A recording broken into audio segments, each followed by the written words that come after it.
What's up, everybody, and welcome back to TDPHINSTALK, home of the real Miami Dolphin fans. We are live here on May the 16th, 2020. I come to give you all another great show. This one is a lot more informative, but it's also one that I want to have a discussion with you all about because this one goes deep, guys. This conversation goes deep. But before we even get started, I'm going to give some people some time to come into the room. Hit that like button on your way in. Shout out to John D, the first one in the building. He said, not a fan of the new rule personally.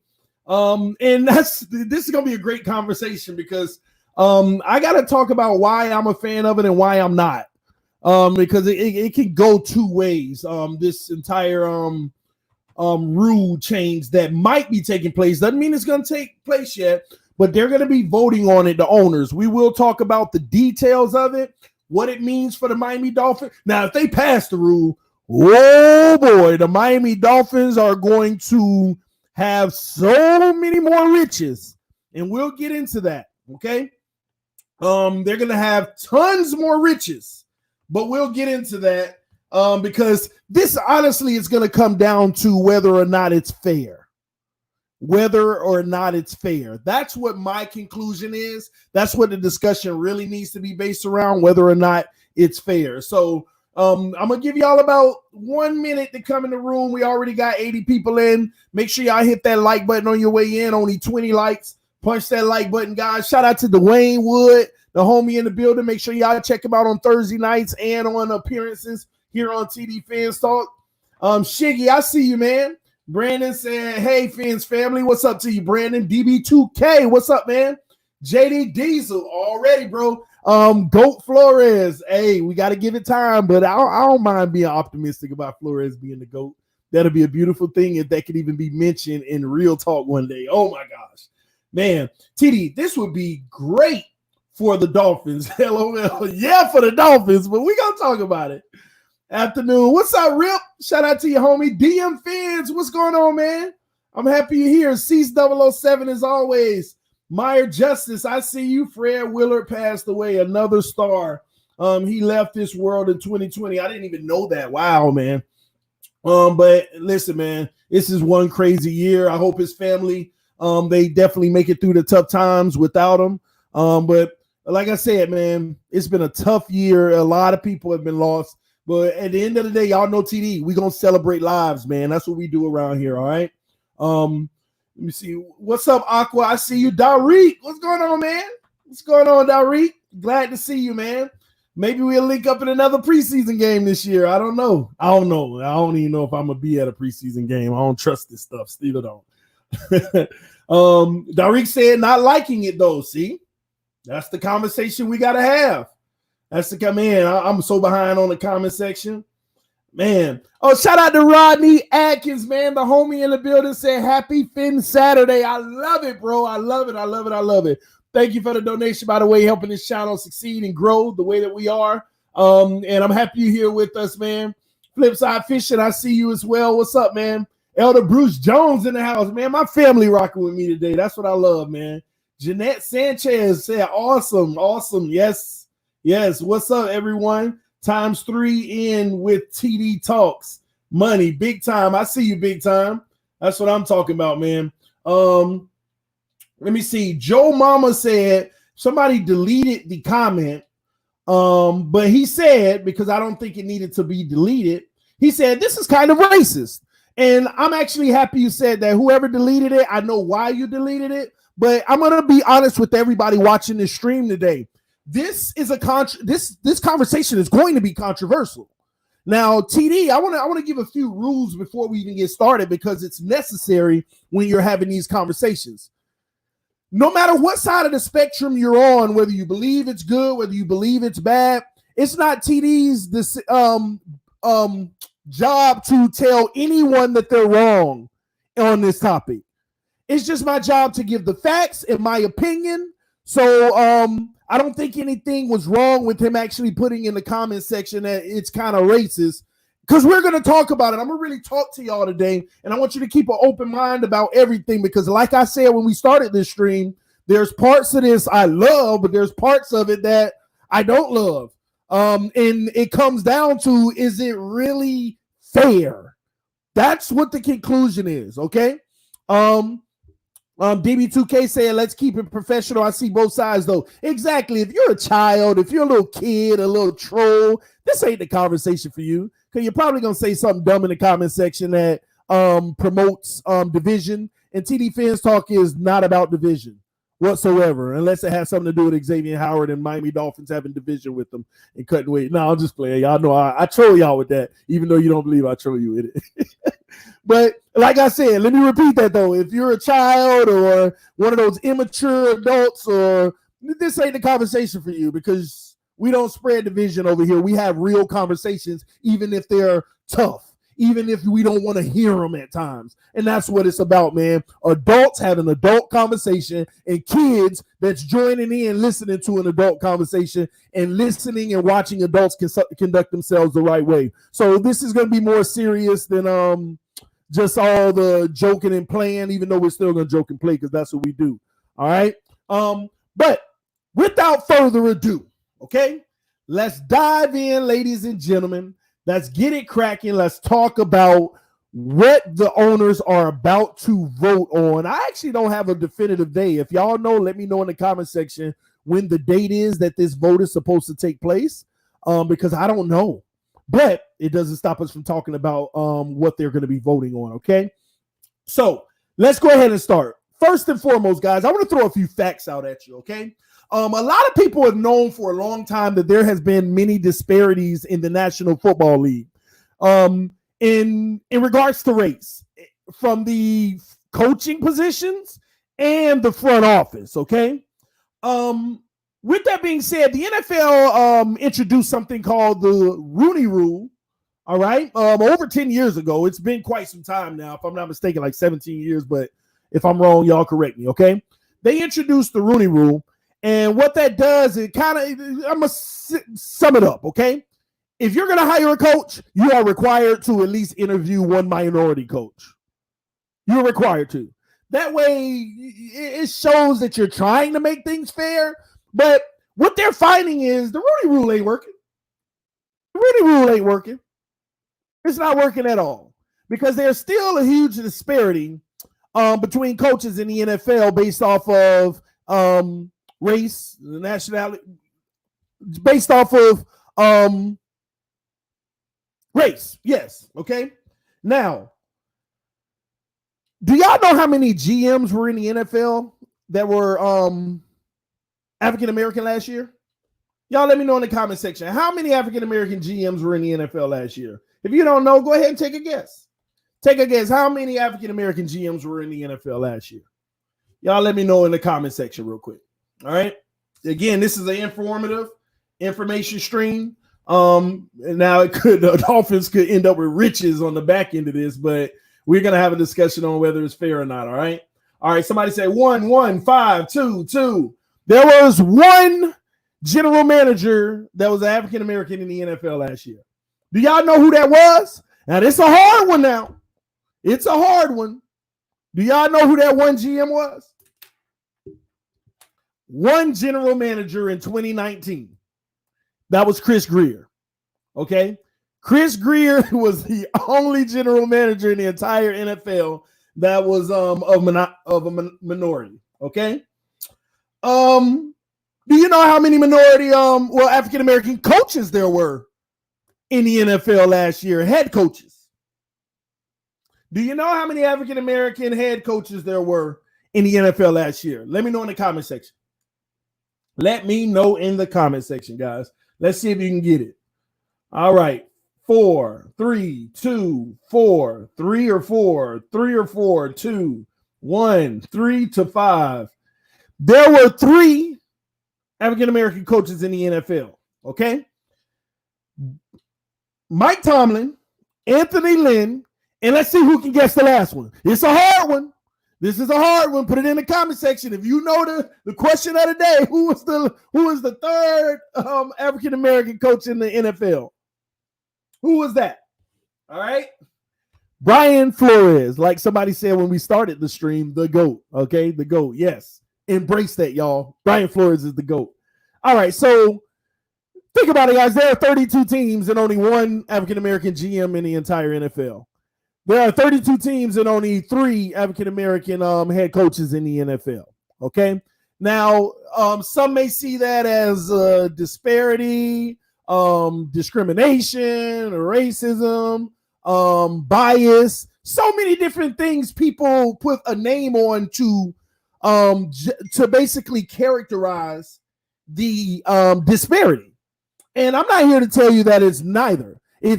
I'm not here to tell you it's any of those things, because the truth is TD has no idea what it is. And everybody who says what it is are making a whole bunch of assumptions. But a lot of those assumptions, people feel very convicted about, because it makes no sense and when you have an African-American predominantly dominated league of players, and it's the flip side for those who are actually coaching and running, if I can use that term. It ain't the right one, but I'm going to use it anyway. Y'all know I have no negative intent. But running them, I guess, you know. So Roger Goodell came out recently. Roger Goodell said, it's clear we are not where we want to be on this level. And he said that during his annual news conference. We have a lot of work that's gone into not only the Rooney Rule, but our policies overall. It's clear we need to change and do something different. There's no reason to expect that we're going to have a different outcome next year without those kind of changes. That is what Roger Goodell said about the changes that will be voted on. Because nobody's hiding under a blanket saying there's not an issue. Everybody's recognized that something's off. The disparity, it's ridiculous. Okay?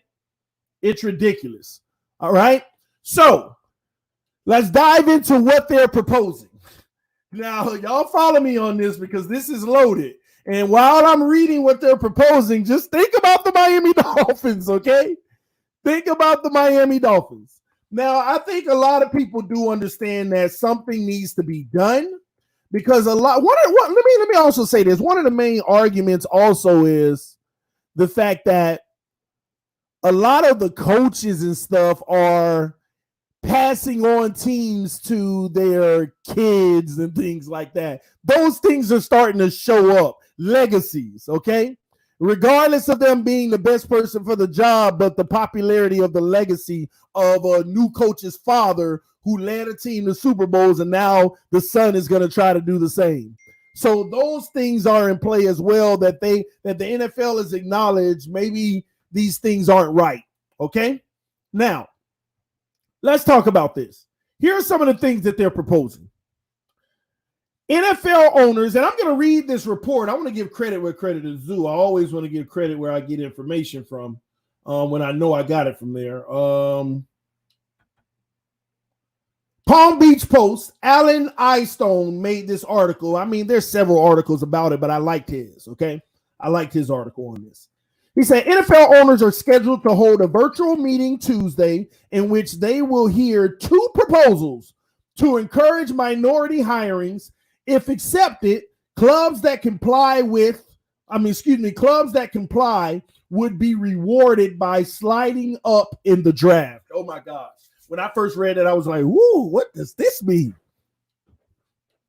The Dolphins have been at the forefront of such hirings.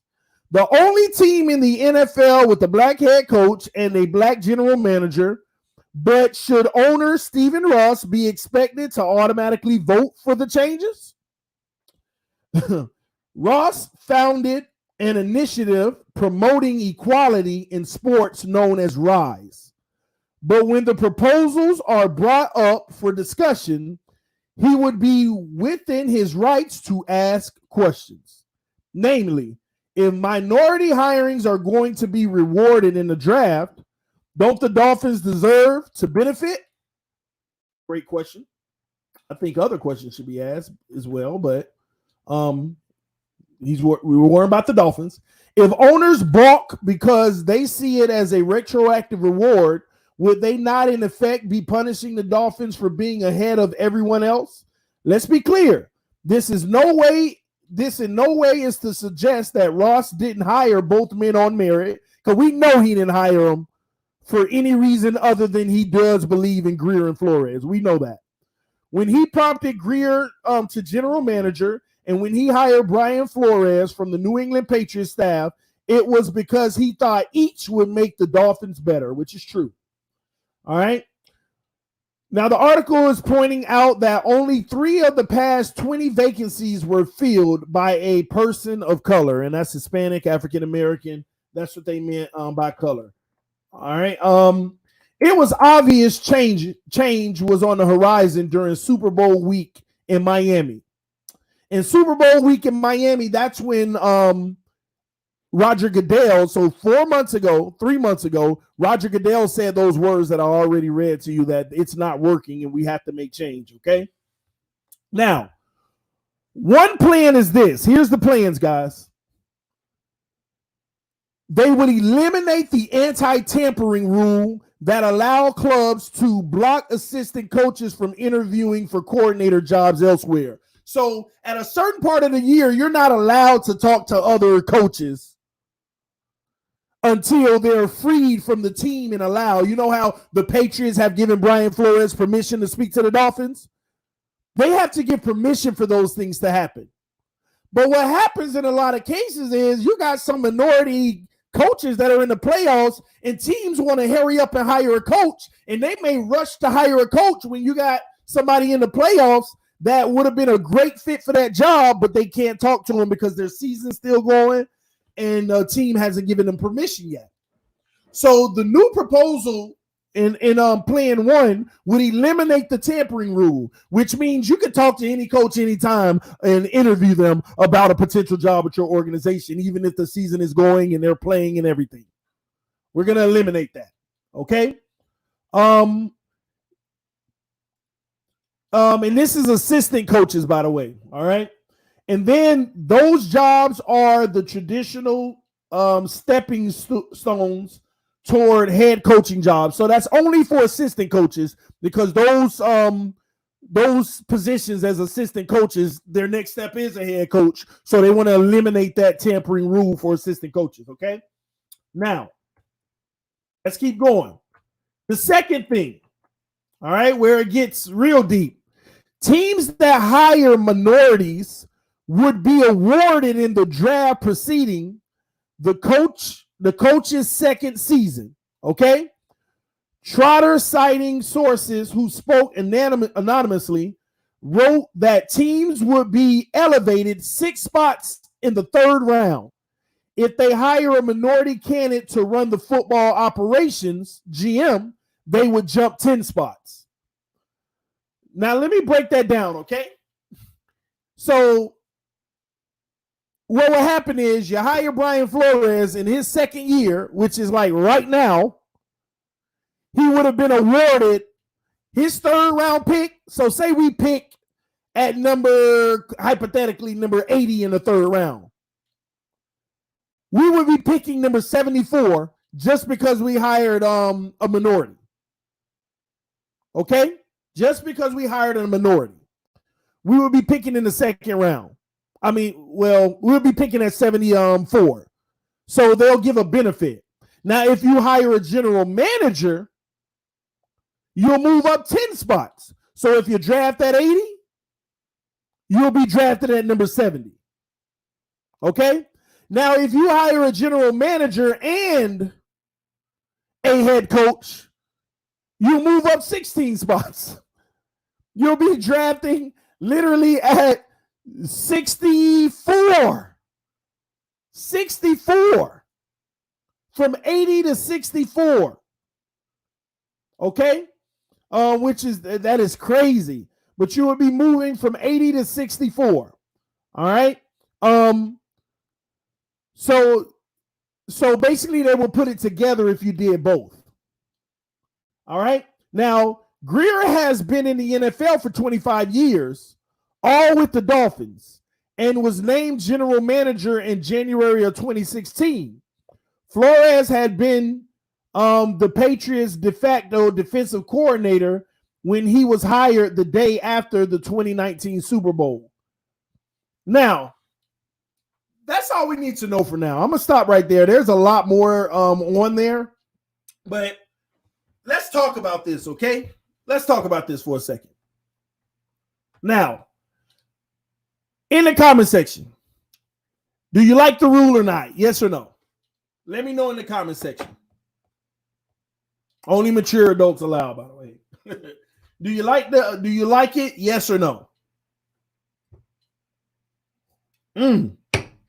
Mike Pellegrino said the first thing that was interesting in a long time, Mike.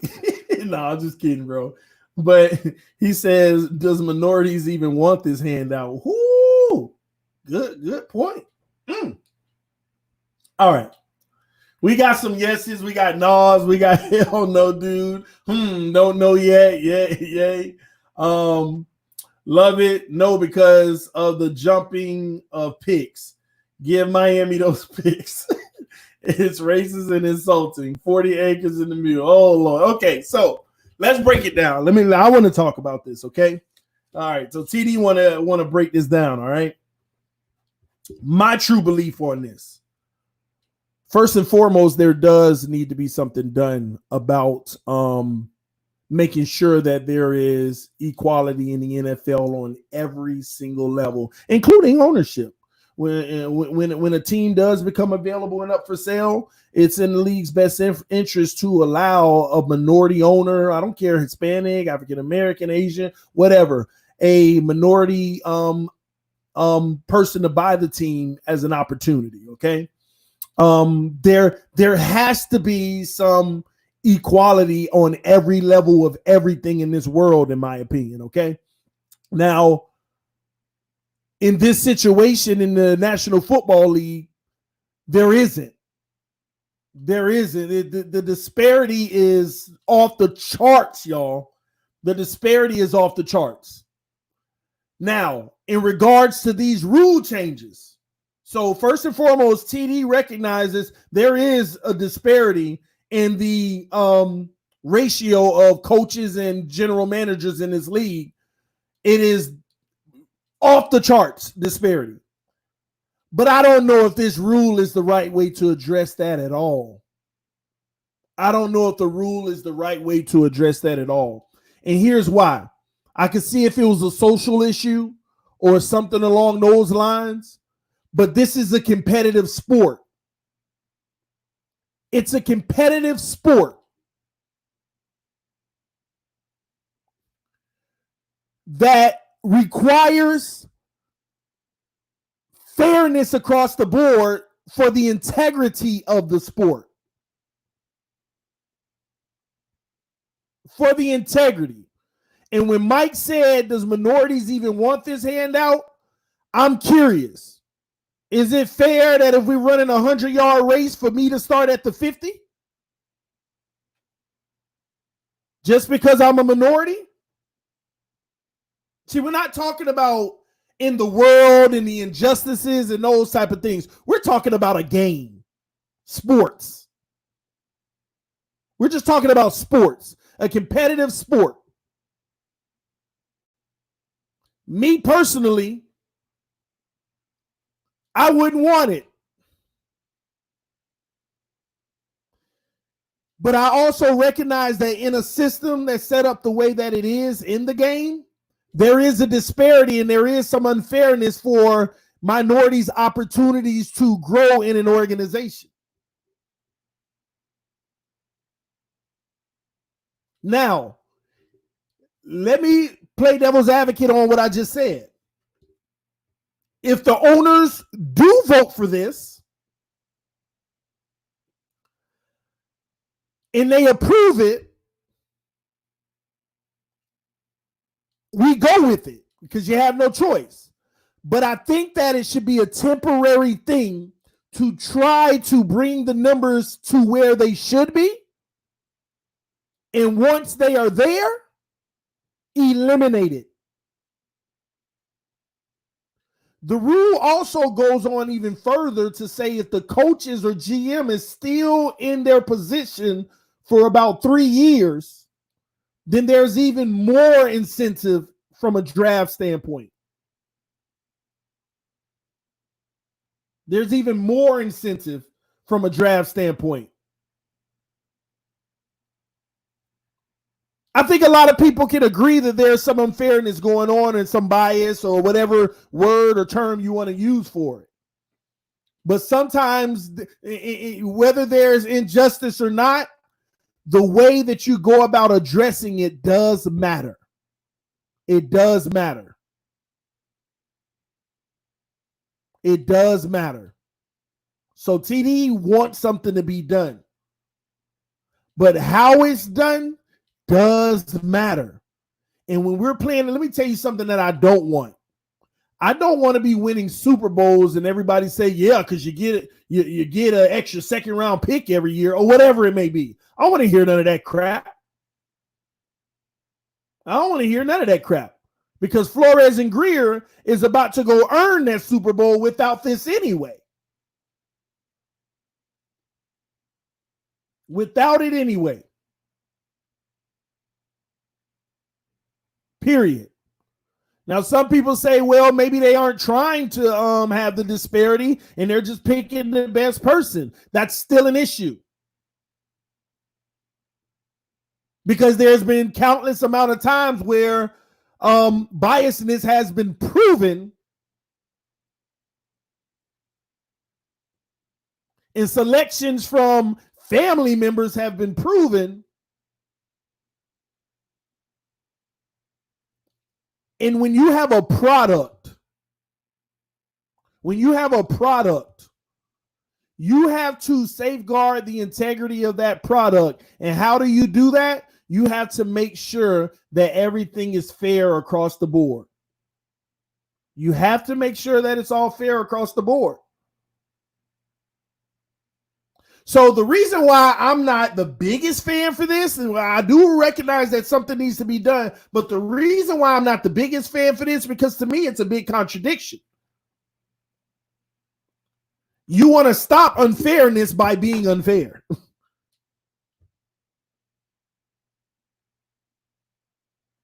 You want to stop unfairness by being unfair. By being unfair.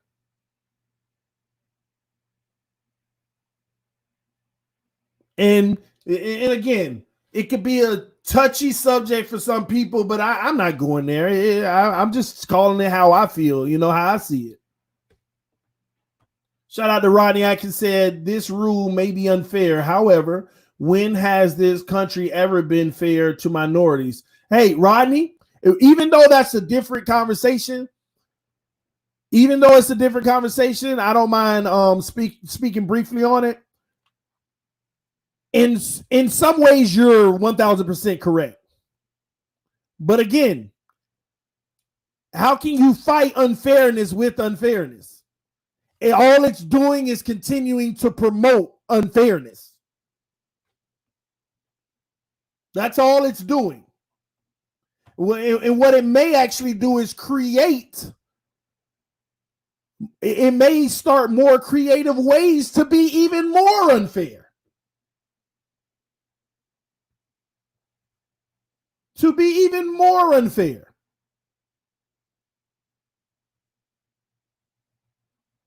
So I get what you're saying.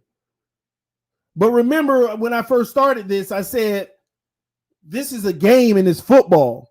I don't associate everything as the world. We know what's going on outside of this game and what's going on in the game. But there's two separate entities for me. There are two separate entities. Yeah, they do commingle and they dab into each other. But the one thing that I do believe, and I'm letting y'all a little bit into me right now, is one thing that I do believe is you have to continue to fight. You have to continue to fight for fairness, even amongst unfairness. And that's in every aspect. That's in every aspect. It's a lot of people or a lot of things that want to, this person did that, so I'm going to do that. That has never resolved an issue. All it's done is made back and forth the told you so, or I got you, no, I got you. Or I'm going to do this, well, I'm going to do that. When has that ever resolved anything? When has it ever resolved anything? And I want to say this to people once again, something has to be done to figure out how to make it fair. And I'm not, let me help you understand. I'm not mad at the NFL and the Players Association and stuff coming up with this, because they're trying to figure it out. They got to do something. It's easy for TD to say, oh, well, I don't think it's fair. Well, TD, come up with a better solution. I don't even have one.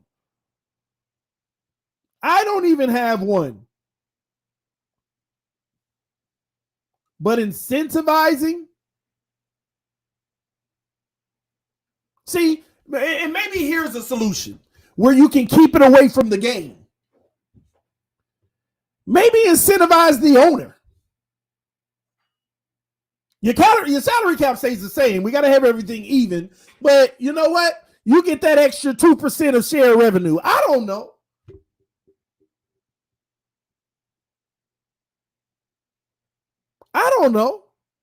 But as long as you don't mess up the integrity of the game, I'm all for incentivizing things to bring things the right way, the way they should be, the fairness. I'm all for incentivizing it.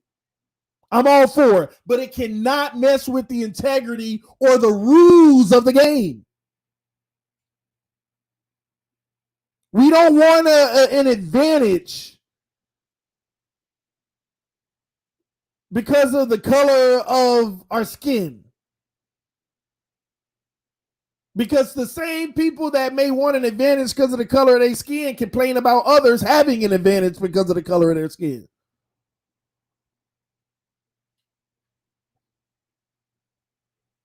The vote is Tuesday. Well, we're going to have more on Tuesday for sure.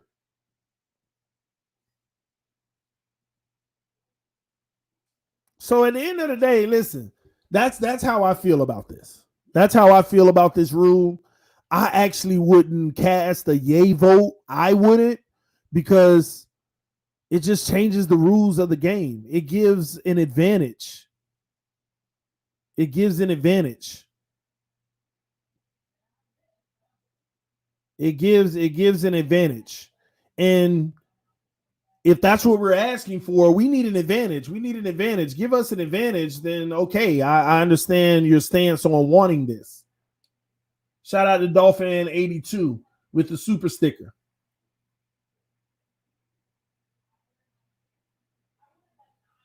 Adrian Grace said, you're crazy if you think all the Caucasian owners are agreeing to this. We might be shocked Tuesday. Because another thing, even if it is granted, I personally, let me say this as well, y'all. Let me say this as well. I personally think that even if they say yes, let's go ahead and do it, that it's not going to change the numbers anyway. It's a 1 year or a 2 year incentive, and you're moving up a few spots.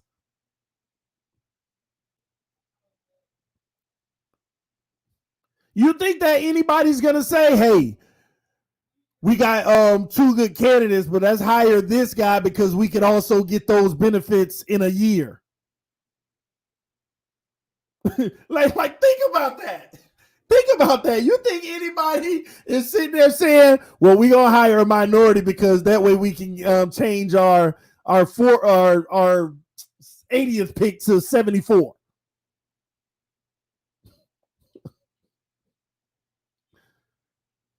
No, that's why I feel like it might actually pass. And as far as the Dolphins, ladies and gentlemen, if it does pass, we don't even qualify for it. And what the article was about is, would they retroactively do it for Greer and Flores since we are ahead of the curve? And I doubt that they vote that too. I doubt that. I doubt it, man. So that's where I stand on this whole thing. I love it, but let me help y'all understand something. One thing that I do appreciate is that it is on the mind of the league. It is on the mind of Goodell and his team and the Players Association fighting for this, for the players and the coaches, and equality. Because Roger Goodell gets a bad rap from people, especially on issues like this. But there's only so much he can do. He's not the one who makes the final decision. He brings things, he makes legislation in the league, and then there's a vote. There's a vote. It's that simple. But I'm happy to see that this is even a conversation.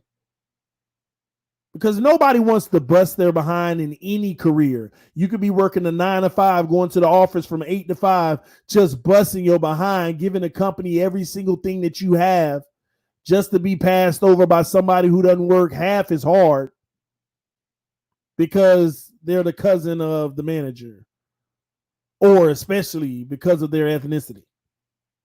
Nobody wants that. Nobody at all. I'm thinking the rule is going to be failed. It could very well be failed, but the way I see it, even if it's passed, do you really think that it's going to change anything?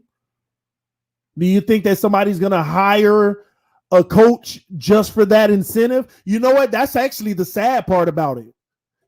If the numbers increase, that's almost like I'm buying you to get an incentive.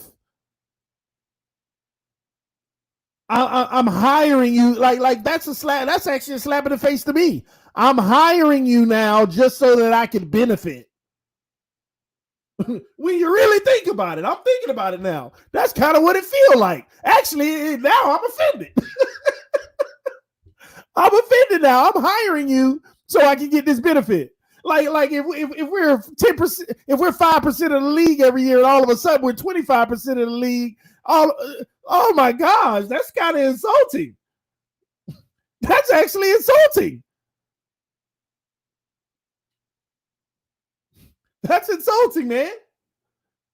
So let me get something straight with some of y'all in the comment section. Listen, I'm all for equality. We need it. We need it.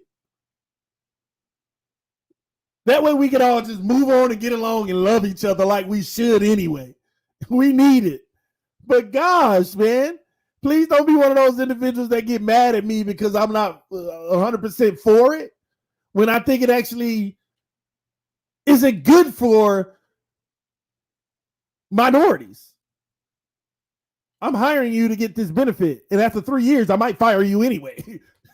And then go hire another one to get the benefit.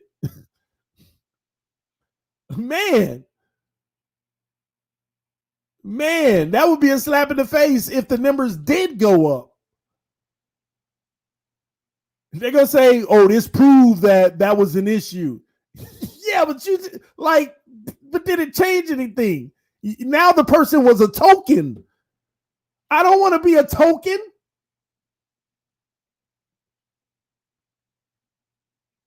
TD, you're looking at it in reverse. The incentive kicks in after the hire. No, that's what I said, the way. I know it kicks in after the hire. That's the point. I need to hire you to get the incentive. If the numbers go up, it's going to prove that it's going to actually feel like I hired this person to get the incentive. Because if the incentive wasn't there and they wouldn't have hired them, they hired them to get the incentive. I'm only hiring you so I can get this incentive, because if the incentive wasn't there, it'll be 5% hirings in the NFL. But since the incentive is there, now I'll hire you. Like, that's how I'm looking at it. And yeah, the numbers going up would be a positive, but not if they use them. Not if they hire them and then like, think about it, going into the second year. Like, could you imagine the firestorm of hiring a head coach this year, and then we have the draft and they get the incentive, and the day after the draft they fire them? Oh my gosh. Oh my gosh. And then that same person, then they hire another, and they'll qualify for the same incentive next year. It's almost like the season is over. This new coach didn't do well, even though he had a trash team. He was 5-11. We're going to wait till after the draft before we fire him. And we're going to be in communication and contact with the coach that we're going to hire. Could you imagine that happening? Could you imagine that happening? Well, we haven't made a decision yet. Right now, this is our head coach. We're going to go into the draft. We're going to do everything we need to do. Then they draft with the extra incentive. And then a week later, we've decided to part ways due to mutual disagreements. Could you imagine that?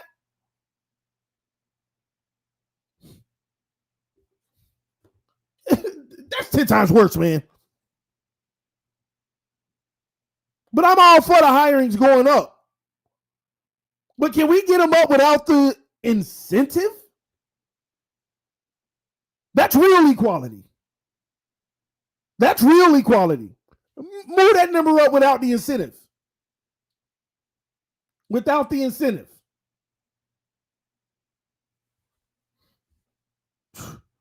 And nobody can tell me the owners are beyond that. Come on, man. Come on. Come on. It's crazy, man. I'm sorry. I see the benefit that it's going to increase the numbers. Maybe. That's the scary part about it. It still may not even increase the numbers.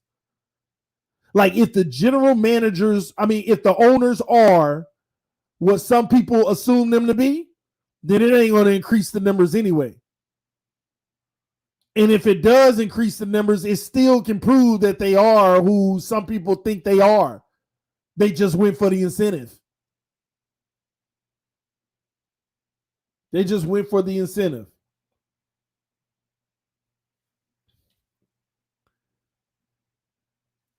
We know something's wrong. And I'm going to tell you now, in order to change it, you have to start to change ownership.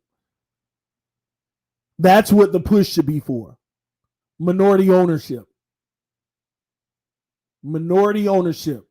And if the league really wants to do something, they need to put a rule or a clause in place. Now, this would be fair. Put a rule and a clause in place that says whenever the next team is up for sale, it will be required to go to a minority-owned group or individual. Most of the time, it's groups, just like the Dolphins. Ross owns majority of the team. Then you got small shareholders: Serena Williams, Venus, J-Lo. It's a whole bunch. They also have ownership in the Miami Dolphins.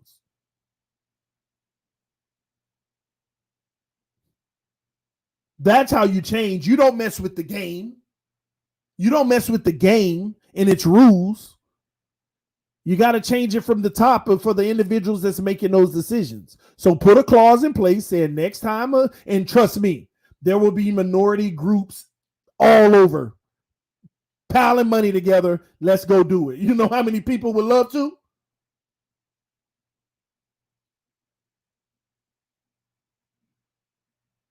They would love to.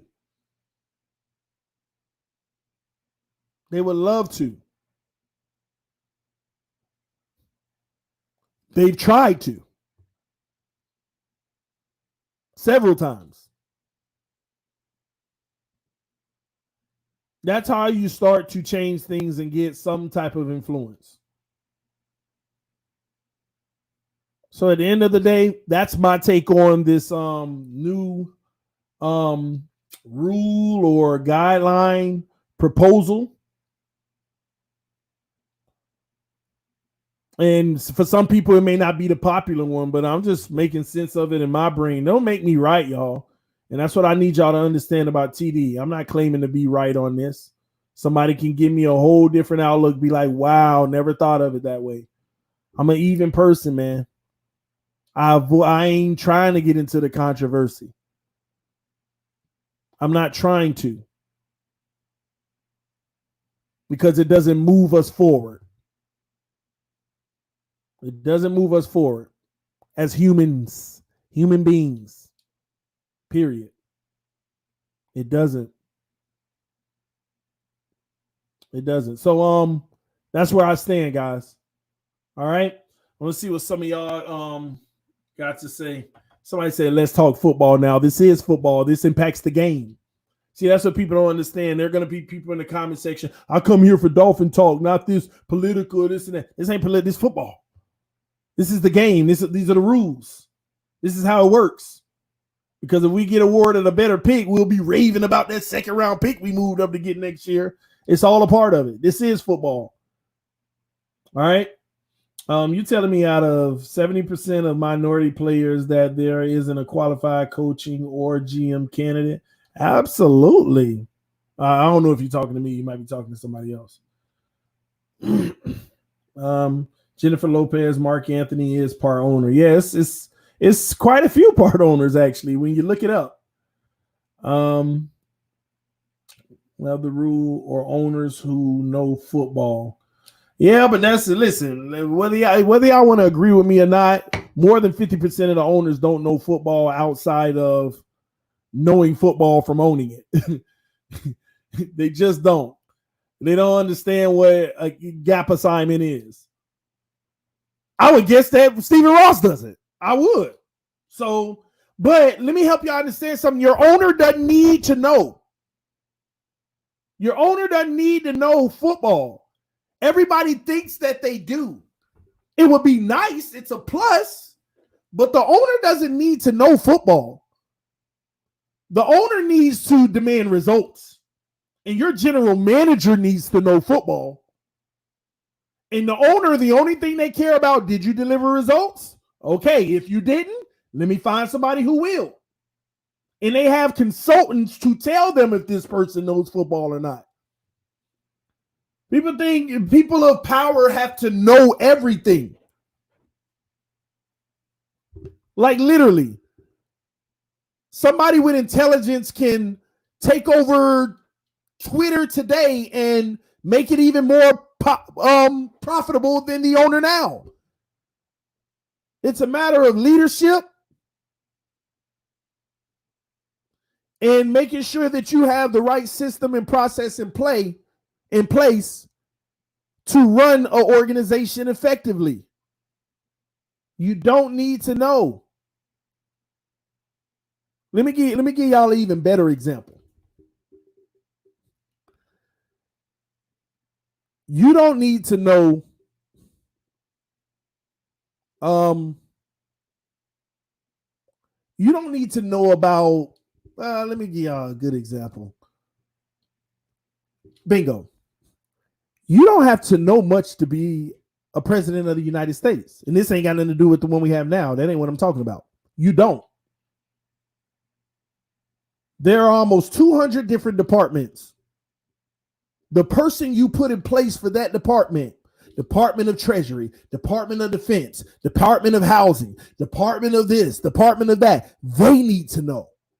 You just need to lead and hear all the information. No president knows everything at all. You got some that know economics. You got some that know national security. You got some that know. None of them know everything. Not a single president in the history of this country knew everything. That's why you have. That's why you have your cabinet, your staff, your chief of staffs, and all of those.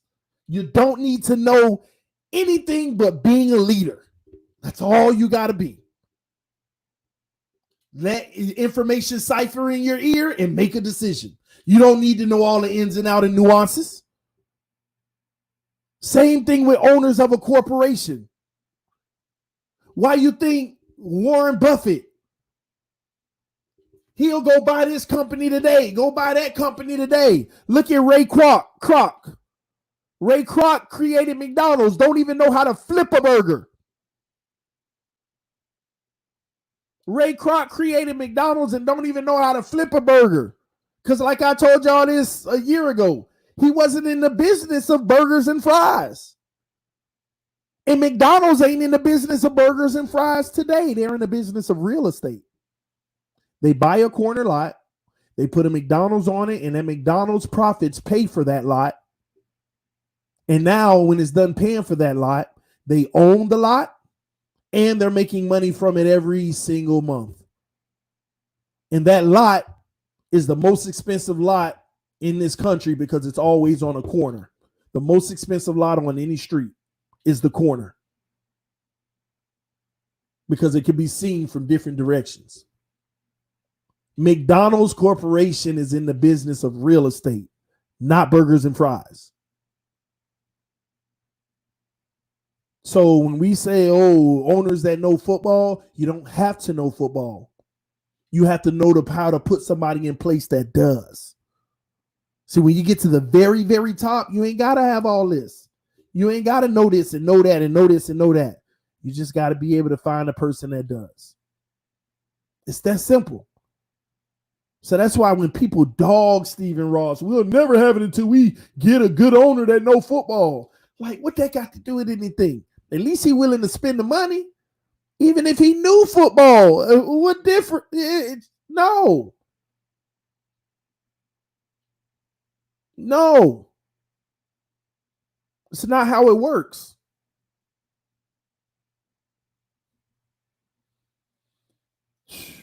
The next generation of owners will transform the NFL in every sport. Possibly. The NFL has gotten too big, y'all. It's gotten so big. And the crazy thing is, it's going to be hard to have a new owners. Like, new owners from this point on may not happen but once every 20 years. And it ain't even because somebody passes away, because it'll just stay in their family. And all of them are grooming their sons to take over.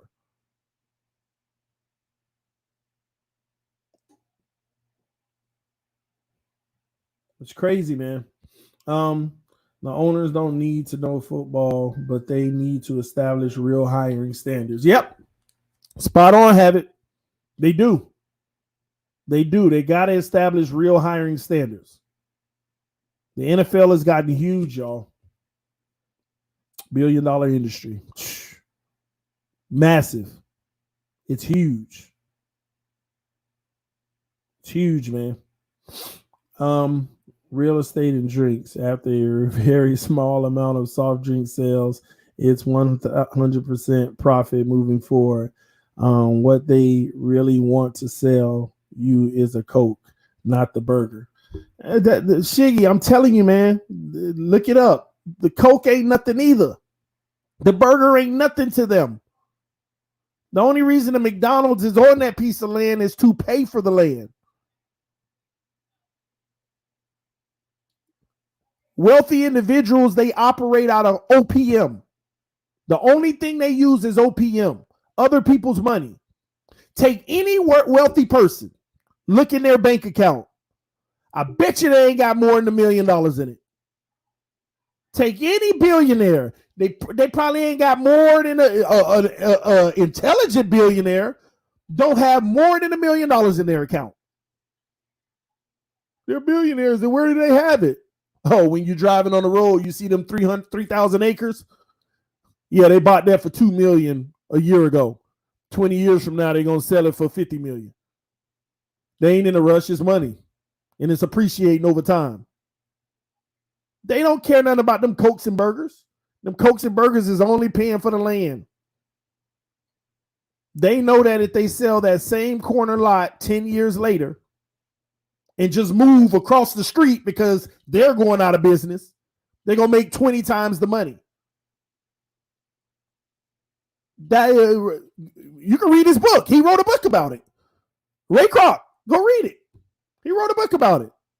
Man don't even know how to make a burger. He started McDonald's due to real estate, and that's it.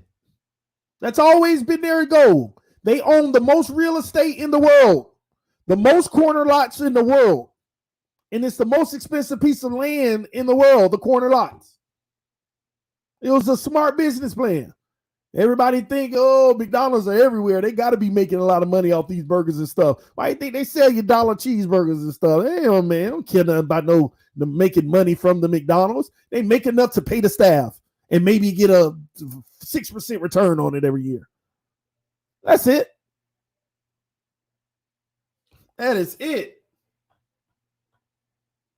Let me see. TD, what is your response on Dwayne? Let me see. I'm looking for it.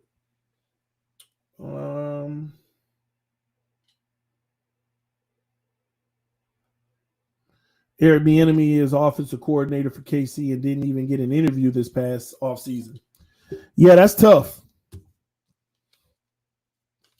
Would it have been better if he got an interview and still didn't get hired, even though he might have been a better candidate than somebody else?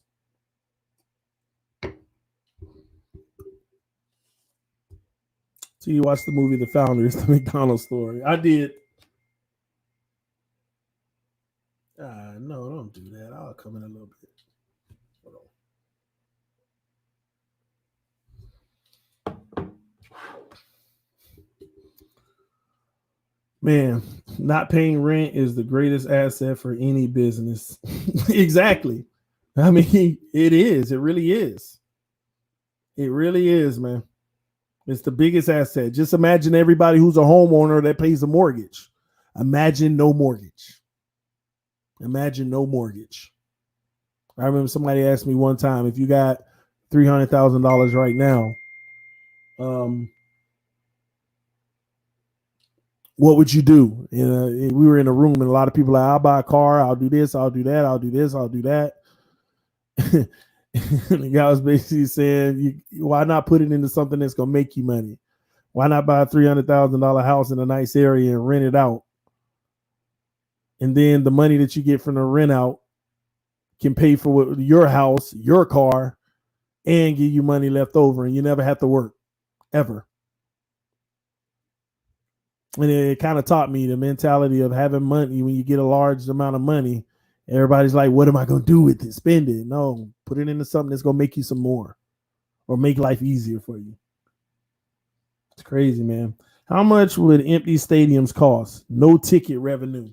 You think that's where they get all their money from? Ticket revenue? Man, it's all about the TV deals, man. Only way you stop that is if you stop watching. The only thing that matters is the TV deals, man. TV deals. All the stadium money and all of that, yeah, it's good. It helps with the funding because you gotta host the games and you want a crowd.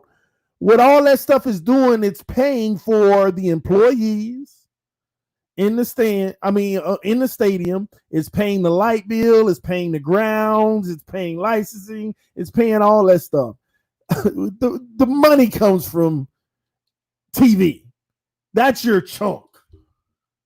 That's your chunk. People say, well, I'm not going to go to the games.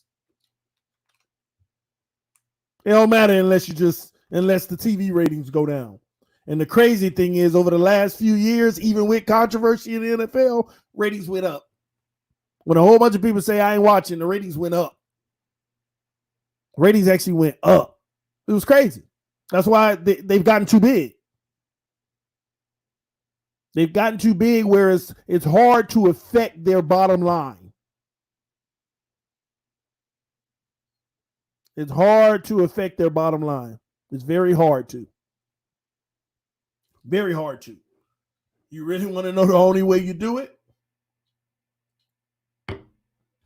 The players have to do it themselves.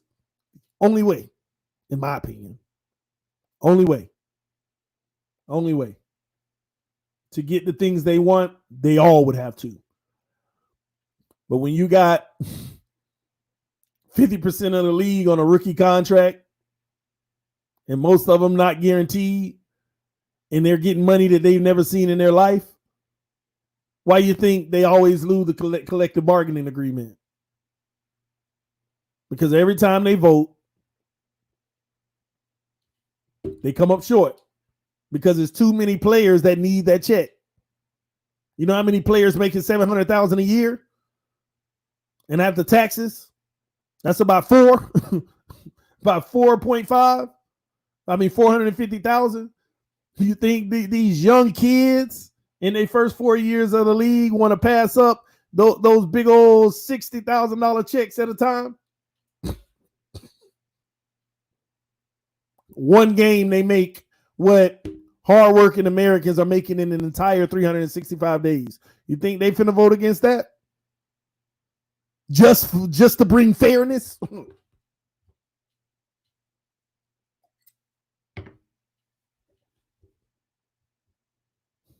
Mm-mm. It would really take a revolutionary individual to bring everybody together and say, hey, let's go start our own thing. Let's go, y'all. And that got to be a hell of a leader, because you're working against a lot of things to get them to do it. But that's what it will take, because you can take your names with you. Odell Beckham Jr., wow. Tom Brady, wow. It's Brian Flores, wow. Tua Tagovailoa, wow. You can take your name with you, and what you don't realize is your name is the real power of the NFL. Your name is the power of the NFL. The players' names are the power. That's the power of the NFL. You take all the names, the NFL couldn't find close to enough people to replace that product. And the TV deals will bail right away, and they're going to follow those names. Definitely. Who's going to have the most interceptions?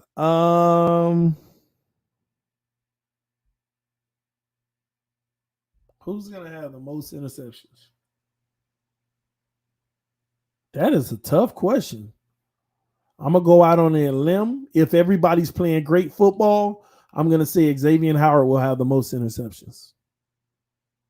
If everybody's playing great football. If we get the best Xavier Howard, then I think that he'll have the most interceptions. Also, shout out to Camus Kruger Hill. I'll be saying that wrong. It is his birthday, y'all. So y'all go hit him up on Twitter. Wish him a happy birthday. Let him know it's all love. Who's going to have the most sacks? Another good one. Another good one. Who's going to have the most sacks?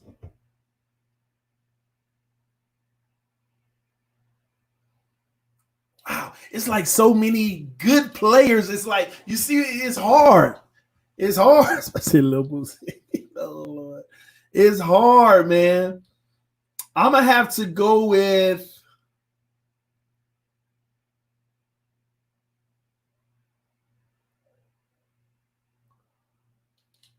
I'm gonna have to go with Lawson, y'all. I'm gonna have to go with Lawson. Okay, Shaq Lawson. Yeah, Lawson. Yeah, Shaq Lawson. Calvin Noy. I'm gonna go with Lawson. I'm hoping he has a breakout season. Have like Cam Wake at his peak type production. That's gonna be huge for us, next level. I really do. How many interceptions Byron Jones is gonna have? Byron Jones will probably have 3 interceptions. That's what I'm banking on with Byron Jones. Remember, he's not the interception guy. He's the coverage guy, the back down guy. The make it real tough for you. If you're gonna beat up on him all day, that means you had one of the best days of your career. You made a tough catch in coverage. You that's the only way. So what people need to understand is that doesn't mean he can't get beat and a player can't go off on him, but it's going to, like, he's going to, you had to have a superb day to do that. That's the type of corner Byron Jones is. You remember how Devontae Parker cooked Gilmore? He got separation on Gilmore in a lot of cases. Quick slant, catch, tackle, still running whenever the ball was about to be high pointed. Devontae went up and got it. That's not Byron Jones. He's contesting everything. Doesn't mean you can't catch the contest, but it's so much harder. You're going to drop some of them. So if you do have a good game against him, you just balled out, and it ain't even his fault. Byron Jones has the type of bad games where the coaches say, hey, man, you win some, you lose some. He had a type of bad games where you don't say, if you would have did this, that wouldn't have happened. No, you just were spectacular. You caught that in traffic with my hand in there. So 3 picks. 3 picks. And let me tell you why. Because our pass rush is better. The ball is going to need to come out quicker. And he's going to be all over that. He's going to be all over that. So 3 picks. Yes, please hit that like button. Man, just start EM on 3rd down and get off the field. I'm with it. Just stop them. I say EM. Just stop them. Yes, that's what it's about, man. Just imagine, just think about the last 20 years, how many third downs we've been disappointed. How many third downs? Okay. Like it was a surprise that we did stop them. Oh, we got him. All right, yes, punt the ball. We shouldn't feel like that. We shouldn't feel like, oh, yes. Oh, we got him out. We should feel like, let's go. That's what I'm talking about. We should at least feel like that. But we're conditioned now to like hold our breath and be nervous on third and be like, oh, yeah, what's new? You know? But it is what it is, man. But we did because they made us. Yeah, that's what I'm saying. Dolphin 82. That's why we do it, because they made us. They conditioned us to do it. Now I'm hoping they change our conditioning to more favorable reactions. More favorable, man. Miami Dolphins defense nicknamed the good and the bad and the ugly defense. Man, I want just the good. Who gonna be the face of the defense this year? Face of the defense? Oh man, it's going to be Byron Jones and Xavier Howard together. The face. They're gonna first look there automatically, and let me tell you why. Because teams are going to get rid of it. First of all, you got to understand, in this league today, teams get rid of the ball fast anyway. I mean, most teams try to get rid of the ball within 3 seconds max. Okay? So pass rushers don't get there as often anymore. They don't get there as often. So since they're not going to get there as often, they're going to credit most of the stops on the coverage. And they're going to look at those big contracts. Like, think about it. If our first game was a Thursday night, whoever the commentator is on Thursday night, which don't know nothing about the Dolphins like they never do, first thing they're going to do, they brought in Byron Jones. They're paying the most money in the secondary, and they're going to highlight that through the night. Let's see how this secondary holds up. That's what they're going to highlight. That's what they're going to talk about on TV. Because they don't know the details. And now they're going to talk about, they also brought in Van Noy, Lawson, and guys that can rush the passer, but they're going to highlight where the money is.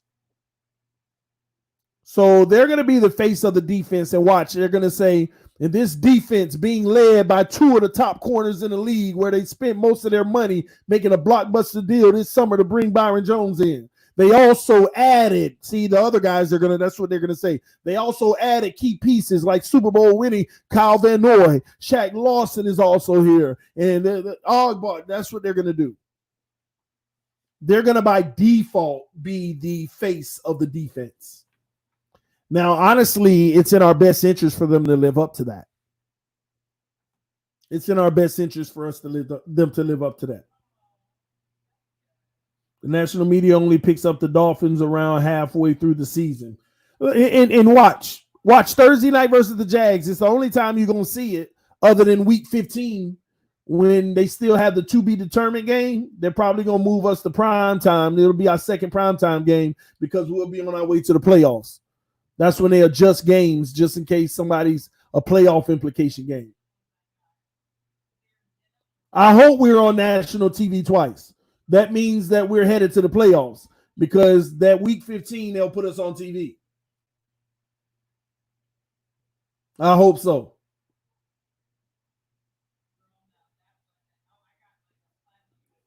TD, I think it's crazy. People think we will only improve by one game this year. You're going to get me in trouble, Stevie TV, because every time I'm being optimistic, I get killed, man. Everybody get mad at me but from being positive. They saying we're going to win 6 games, y'all. They saying we're going to win 6 games. That's it. 6 games. I think 10 or 11. And I'm all down for people that say 8, 9, or 10. Okay. But when you start talking about 5, 6, and 7, man, I don't like it. Nope. Nope. It's crazy, TD. I talked to you about this. LOL. About what? Fill me in. Byron Jones is Redskins, Giants, Eagles killer. Last 20 years go like this. Just give me Jamarcus Russell and Hayward Bay. The worst we will do is 9-7, 11-5 at best. We winning more than 6 games. I believe that too. NFL is a huge and growing, threatening to get bigger and bigger unless idiots change it. If Fitzpatrick starts first half of season and Tua starts second half, who gets more passing yards?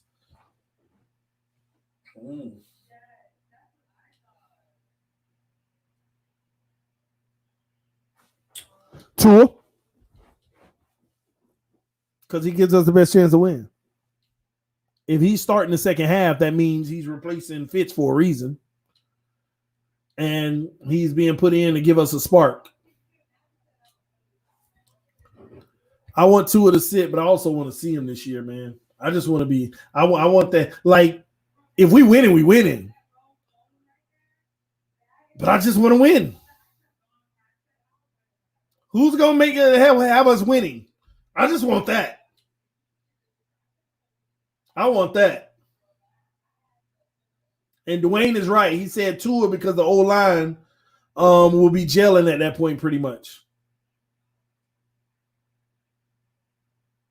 I just want to win. So whoever's going to let us win, that's who I want to be with. I mean, y'all don't think a lot of these games going to be dog fights? You don't think when we play the Patriots in game 1, that game could very well be a 21-20 game, something close? Because what I don't want is anybody to come back and say, if Tua was playing, we would have won that one. Imagine us playing, Fitzpatrick playing the first 8 games and then Tua playing the second 8 and Tua just rattling off wins. Go like 6-2 or something. Then we got to hear everybody talk about, man, if Tua was playing that Patriots game, the first game we would have won. If he was playing that game, we would have won. Like,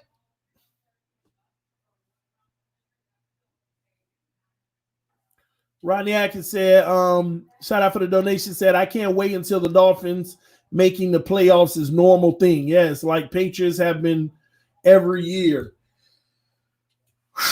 Rodney, man, listen, bro. Listen. You spot on, man. I can't wait either. We need that in our life. We need that every year, relevance and hope. Because it is exhausting continuing to have hope with 0 results. You know TD live in hope. I live in it, man. Obviously, you could tell. People beat me up for doing it. They beat me up for it, man. I remember when that making the playoffs was a given. Yeah. I don't. I mean, I remember when we did, but I was real small. That don't matter to me. I really don't care about when I was small on the floor watching Dan Marino and really didn't understand the nuances of the game. It doesn't resonate for me. I remember seeing it, but nothing hits me. Nothing touches me. It doesn't say, yeah, man, I remember today. No, because I didn't know how to appreciate it. So it feels like I've never seen it before. What you think of the run game? Depend on what I think of the O-line. What people need to understand is if we kept the same O-line as last year and we brought in Derrick Henry this year, why should I think any different? Derrick Henry is also ineffective if he met in the backfield.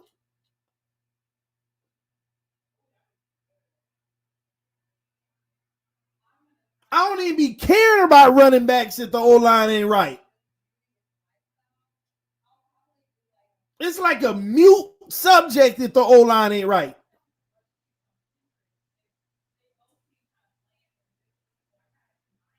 At all, man. What is the toughest game of the season to you? Ooh, that's a good one. Toughest game of the season to me? Seattle at home. Seattle at home. That's the one I'm penciling because I'm telling y'all, we're going to go into that game 3-0, whether people like it or not. And we're going to have a lot of advantages in that game. I'm not worried about the 49ers. I promise y'all I ain't. I'm telling y'all. I'm telling y'all, I know y'all worried about them because they went to the Super Bowl. I ain't worried about the 49ers. I am not worried about the 49ers. By the time we play the 49ers, I believe our defense will do more damage to their offense than their defense is going to do to our offense.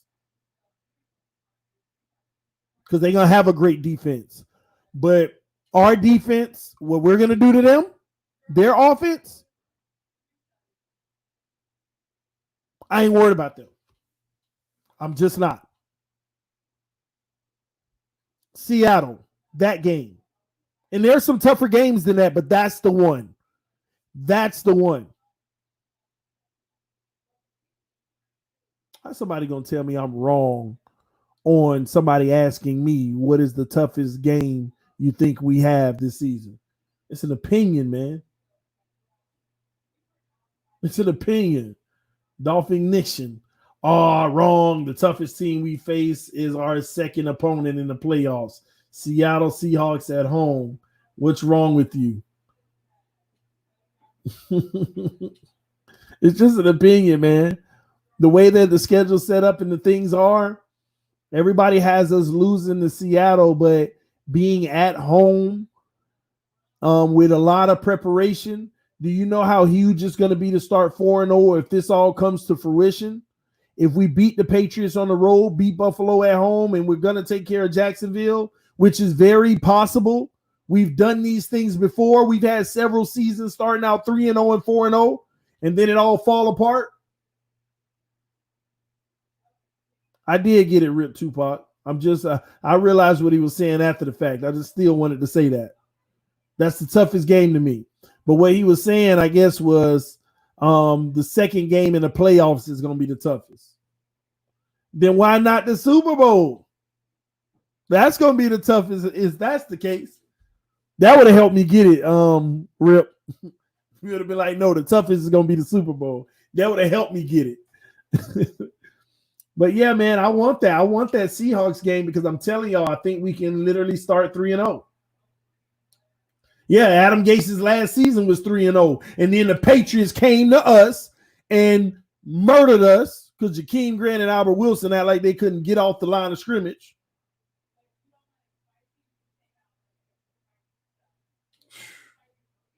Yeah, Denver's going to be tough in Mile High. But let me ask you something. Even a loss to Denver, which would you prefer? A win against the Seahawks starting 4-0 or a loss to Denver with whatever record? You know? Do you know how huge it is to start 4-0 with this schedule? Because we're to beat two division rivals and the Seattle Seahawks. And the Seattle Seahawks. Power rankings, we're already a top 10 team. I remember when we were 3-0, Adam Gase last year, Power Rankings had us 19. 19th at 3-0. That was our highest rating for the season, by the way. But beating Seattle and beating two division opponents, Buffalo and the Patriots, we be top 10 in the Power Rankings immediately because they'll know. Hold on. This is exactly what it'll sound like. Hold on now. Dolphins 4-0. And that 4-0 wasn't just the Jags. It was the Patriots. It was Buffalo. And it was Seattle.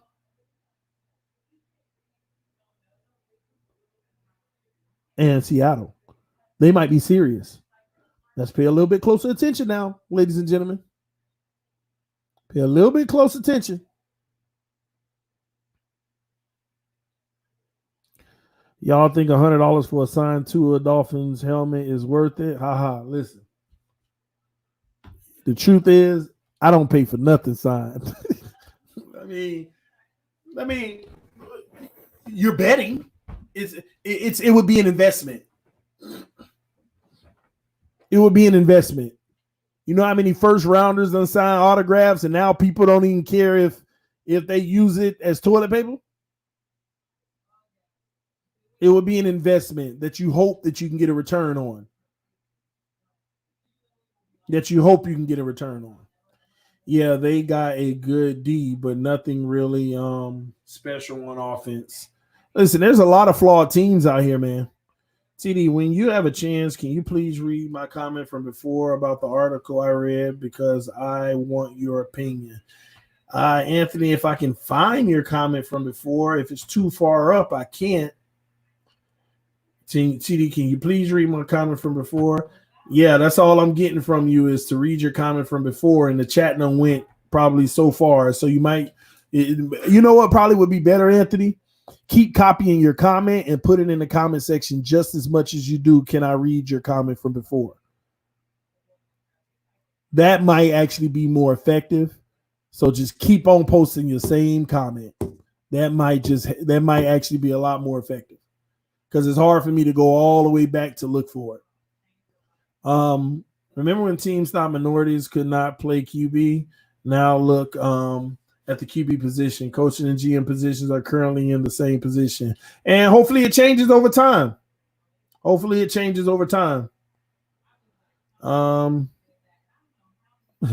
Miami Dolphins for life. Just win, baby. Absolutely. Y'all hit that like button, guys. Hello, Mr. Miami 305. Bad guys forever. Let's see here. Let me move this over real quick. I'm trying to look out for Anthony's comment, but I still don't see it. Maybe he even had to go way back to find it. Let me see. The D-line struggles, contrast, we brought in free agency. Draft 175 combined pressures to go along with a putrid 100 we did in week 17. Let's see. 17 weeks. We blocked elite D linemen to go 5 and 4, allowed 13 sacks allowed. At TD FGQPMHS, Anthony Mazzano, TD, can you please read my comment from before? Do you have a chance? I'm feeling ignored. Rhino Seeds, man. Now Rhino Seeds putting it in the comment section. Stop that mess, man.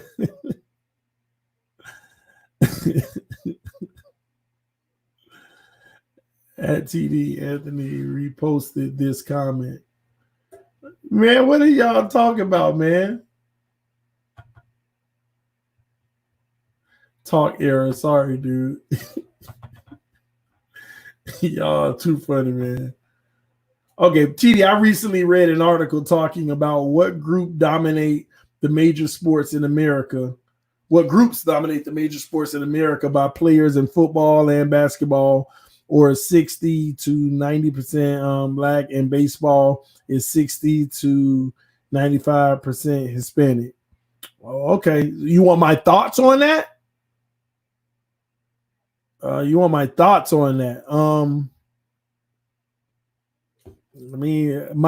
on a fact. Wow, that's a huge number. Basketball and football, 90% African American, and baseball is 60 to 95% Hispanic. Minorities dominating the sport. I wonder what would happen if they said they were like, we need a rule in place to make sure that we draft other races more in basketball and football. I wonder what people would think about that. That would be the flip side of what's happening with the coaches. TDPHINSTALK. So Tom Brady labeled the Miami Dolphins as bad guys forever in the Tom versus Tom documentary.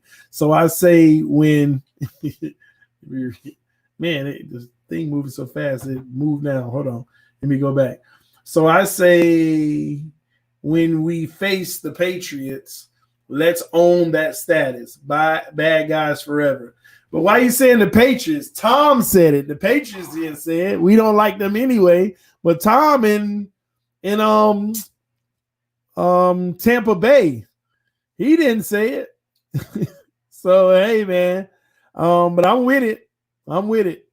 You mean like affirmative action for players? Yeah, I guess, but the reverse. Making sure that there are more Caucasian players in basketball and football. So that would be interesting. Let TD Fans talk. Who will do better, Brandon Jones or Eric Rowe? Great question. Brandon Jones is going to have a legitimate shot. People need to pay attention to that. That's a huge question you asked. Brandon Jones is going to have a huge shot at starting. See, what people don't know about Brandon Jones, and let me make sure I got this right. We're talking about rookie safety, right? Rookie safety. Put it in the comment section. Make sure, because I've been mixing up names. Not Byron Jones. Make sure we talk about our rookie safety. I think that's who we're talking about, of course. I'm just making sure. All right. People don't know that this kid plays, he can play the nickel, he can play strong safety, and he can play free safety. People don't understand we got the guy in the second round. He was our second round pick. So there's value in that stock to say he has a chance to start. But he also has his flaws. But he also has versatility. The guy can play the nickel. He can play the strong and the free. The difference at the strong is he need to get a little bigger and stronger, though. He's not the hitter like Rashard Jones was. He's not. You can see him coming in the nickel and running blitzes from the nickel at times. Just like who I said I would love for us to pick up. Logan Ryan. Yes, just like Logan Ryan. But this kid could end up playing free safety this year, starting. Don't know if he will because he's somewhat of a project to me who's on the verge. But again, I look at it as he got Brian Flores now, secondary coach, drafted him in the second round. We keep talking about, we need a safety, we need a safety. And yes, I said we because I'm one of the leaders in that.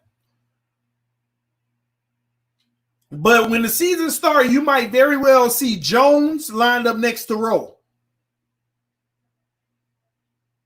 Bobby McCain, man, his stock is not good. His stock is not good, y'all. And I think they want Jones to eventually be the strong safety, but he ain't strong enough yet. He got to get stronger. His body got to be adjusted a little.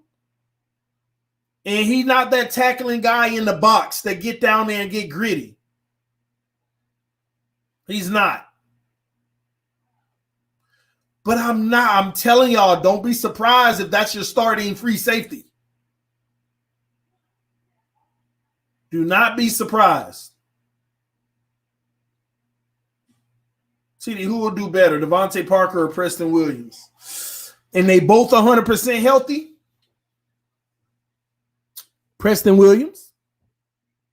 Y'all put it in the comment section. Who going to do better if they both 100% healthy, Devontae or Preston? Put your thinking cap on now.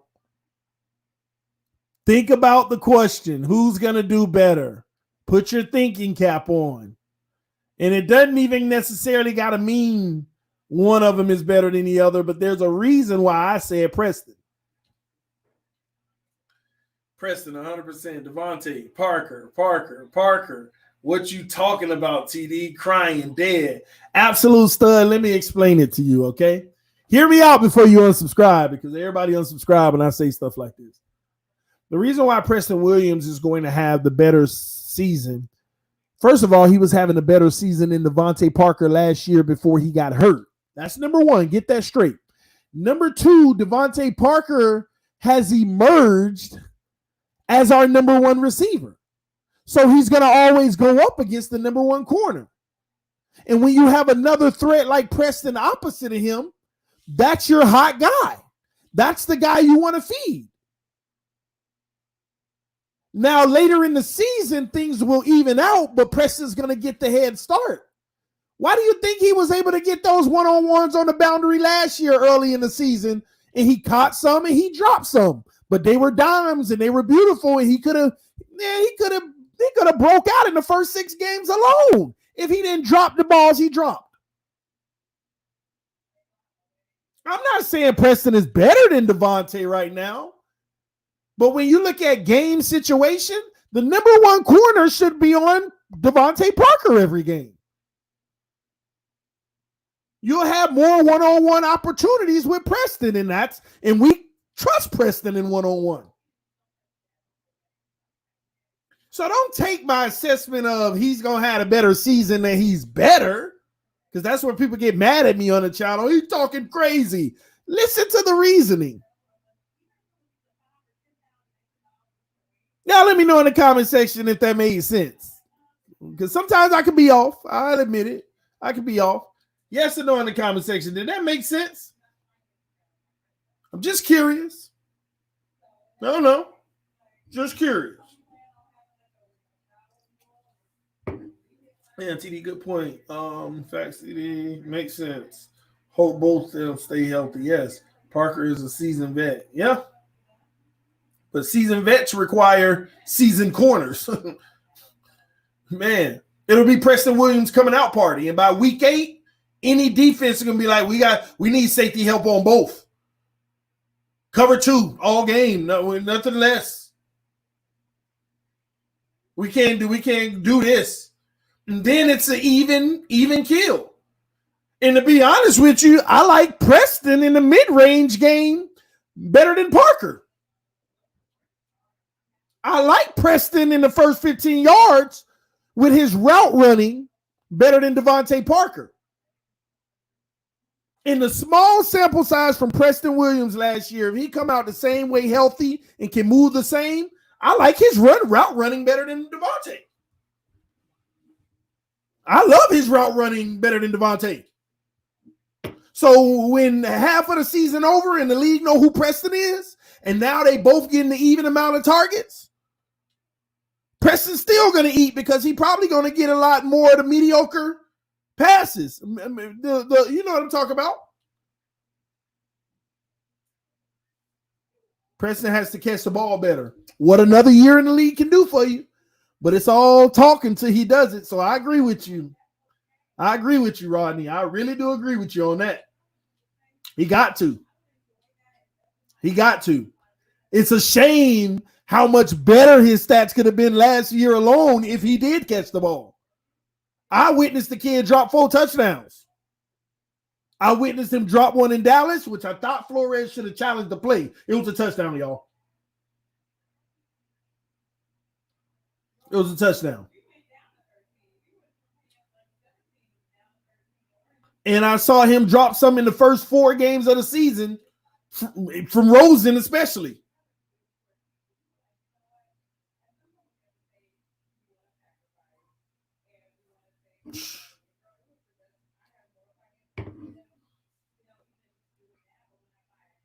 Preston might have been rookie of the year last year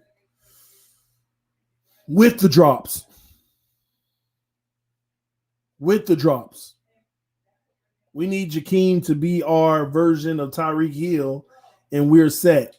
Listen, I'm going to tell y'all now, the defense is gearing up to play a lot of dime against these powerhouse offenses that throw the ball, but our offense, it looks like it might be requiring other teams to be playing a dime.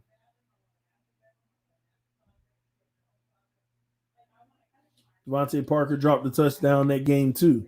Yeah, but he also got an easy little float up touchdown from Rosen.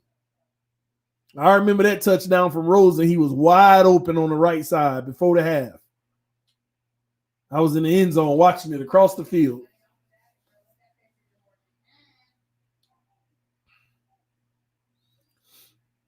He did alligator arms. Hope Malcolm Perry come out party.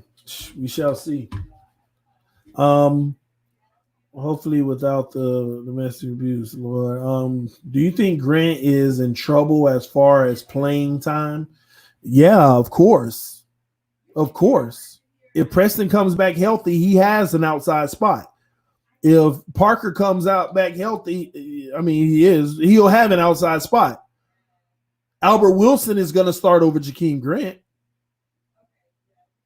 Then when you add the sets where we add Gesicki outside,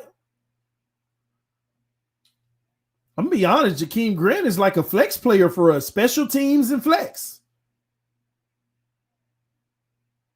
He's a special teams and a flex guy for us. A guy who's going to spare anybody on the field who gets tired. Preston tired, Jakeem, go play the boundary. Devontae tired, Jakeem, go play the boundary. All right, get a few snaps at slot, Grant. Go ahead, take that punt.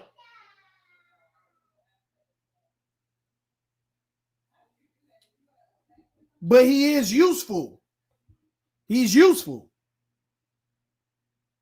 I'll never forget, gosh, what game was that we lost this year where Devontae Parker, it was early in the season, one of them trash games, but we were playing well. I think I want to say the Chargers at first. It was a game Devontae Parker had a good game. He was kind of going off, but if you were at the game, you saw a whole different story. I forgot which game it was, but I was in the stands and I'm watching Devontae Parker. And maybe it wasn't last year. Maybe it was the year before. It was this year. Devontae Parker was on the field and he was so tired. He was so tired. I was at the game and he kept running go routes. It was in Miami. He was going down there, and I remember on a 2nd and 9 or something, man, Devontae Parker had his guy by one step, and Ryan Fitzpatrick threw the deep ball to the left side. And it looked like Ryan Fitzpatrick overthrew it by 8 feet. But if you were at the game, you would have saw a totally different story. Devontae Parker was running half speed. Wasn't his fault. He was gassed. They were using him on every play possible. And he was tired, man. He was tired. And he couldn't even run to the sideline after the play. He kind of walked and jogged the last 10 feet. Flores saw and was like, come on, man. Hit his helmet, kind of like a half hug, and sat him next to him, his hands on his hips. And they sent in a replacement. We were short of receivers at the time. But he could have had a lot more big plays, and I'll never forget that game where he was burning his guy while being tired, but the ball was overthrown because of the timing due to him being tired. It looked like it was Fitzpatrick's fault, but Devontae was running not at a football speed. He was running at a fast jog, but you know when you watched it, he got way more than that in him. And you just saw him gasping to the sideline. He had to run all the way. He had to go all the way across the field just to get off the field. One time they even called a timeout. And he had a good game, but it was the type of game he could have went for 200 and something. The way that he was beating this guy, but he wasn't running the route at the speed he should have. And we missed a lot of 2nd and 3rd down plays because of that. Sometimes Fitz threw a ball and was like, what is Fitz doing? Devontae never even cut. And that's why depth at the receiver position is important as well when you get into those games in the hot sun in Miami and it's a shootout and you trying to win and you trying to play fast. You need guys to be able to spare guys. And that's when they were putting tight ends out there on the boundary, not named Gesicki. So it's crazy, man. Jakeem Grant is useful. It's just if you expect for him to be that breakout star, I don't see him ever becoming a Tyreek Hill because Tyreek Hill is actually a go-to guy on the Chiefs, on their team. If he's still there. I don't know what happened this offseason with them. He's actually one of their go-to guys. Grant has never been a go-to guy. He's just been a reliable guy that we can go to. And he makes plays. Think about Grant as a rookie and stuff. Nobody knew who he was nor cared. But this short guy out there on the outside, leaping up, jumping over big corners and making catches. 40-yard catches on the sideline. That's what earned him his right. If you really think of it, he never solidified himself in the slot. He never solidified himself in the slot. He was more productive on the outside, which is crazy given his size, right? It's crazy. That's why you value him as an athlete who can make plays, but he ain't really got a definitive home in as far as this is my position and I'm the number one at it. No, that's never been the case. Grant, he never played slot, I believe, but we wanted him to. Wait, well, you mean in Miami? We put Grant in the slot all the time. Grant, they put in any receiver position. Maybe you saying like in college and stuff, then okay. I'm talking about in Miami, we put him in the slot, we put him on the boundary. But every time they try to work him out in the slot, or if he is playing, what basically they've always wanted him to be that check down coming across the middle of the field, the shallow route. But he only thrived in a lot of cases on the boundary. But he's also still too small to be a number one on the boundary. He's too small to be a number one on the boundary.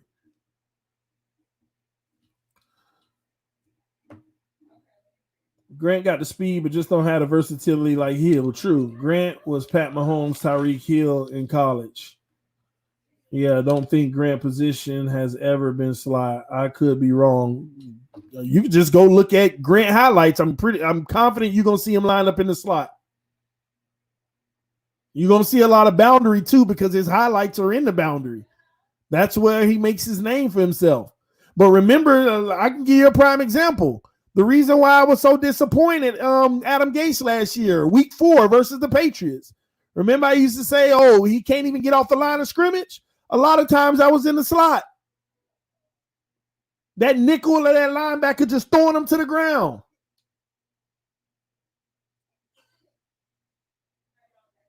Breda, he an outside. I know he's an outside, but the way that we run our offense, he only get playing time a lot of times in the slot. I know what he listed as, y'all, so let's get that straight now. I know what he listed as.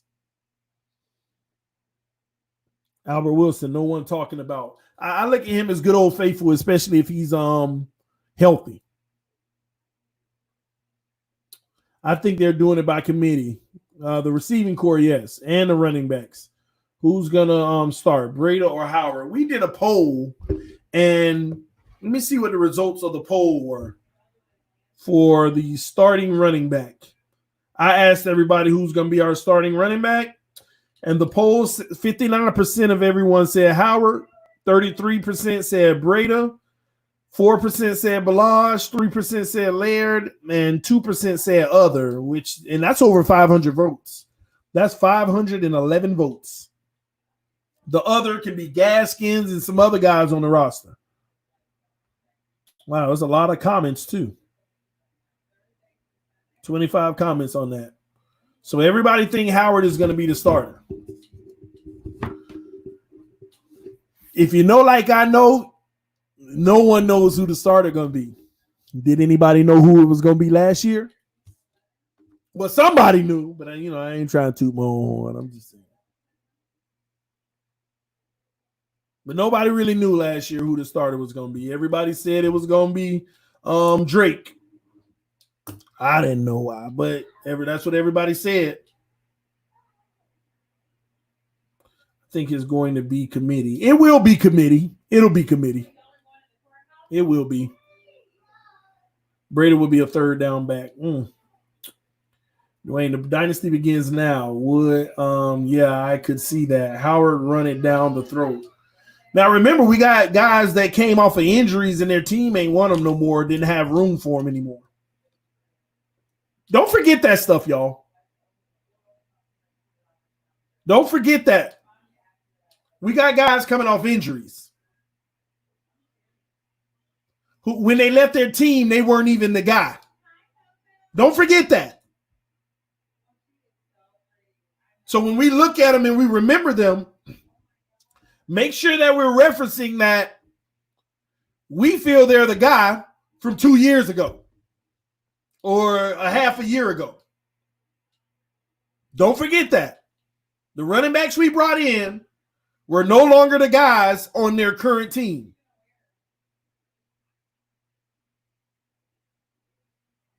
Don't forget that.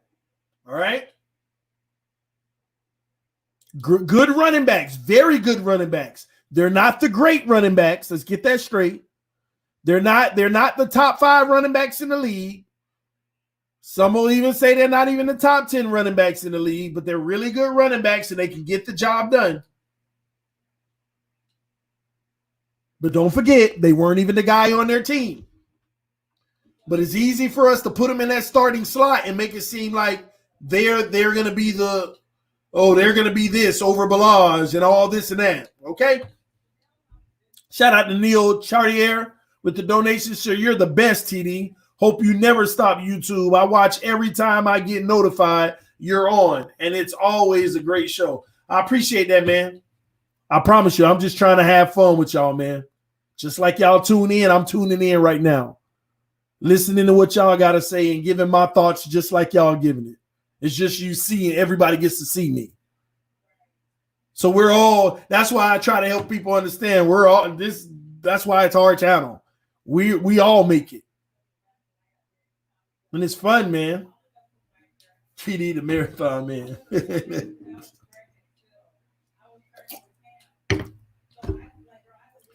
It's pronounced Chartier. Oh, I appreciate that, man. I probably still gonna get it wrong next time, but please forgive me. It ain't got nothing to do with you. It's all me. But Chartier, I'll try to remember as best I can, bro. As best as I can. Let me see something. All right, Chartier. Got it. Bro, give me a second. Oh, look like I need to change my battery on my mouse.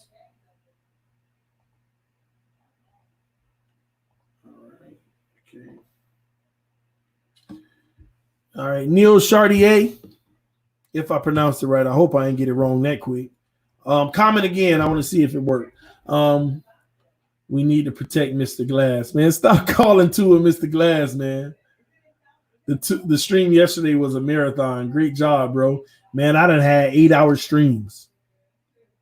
People that done been with us for a while know I done had 8-hour streams, man. 8-hour streams. And to those people who always criticize my long streams, bro, I like your channel, but I can't be doing these hour videos and 2-hour videos and 3-hour videos. I have to unsubscribe, man. I understand it ain't for everybody.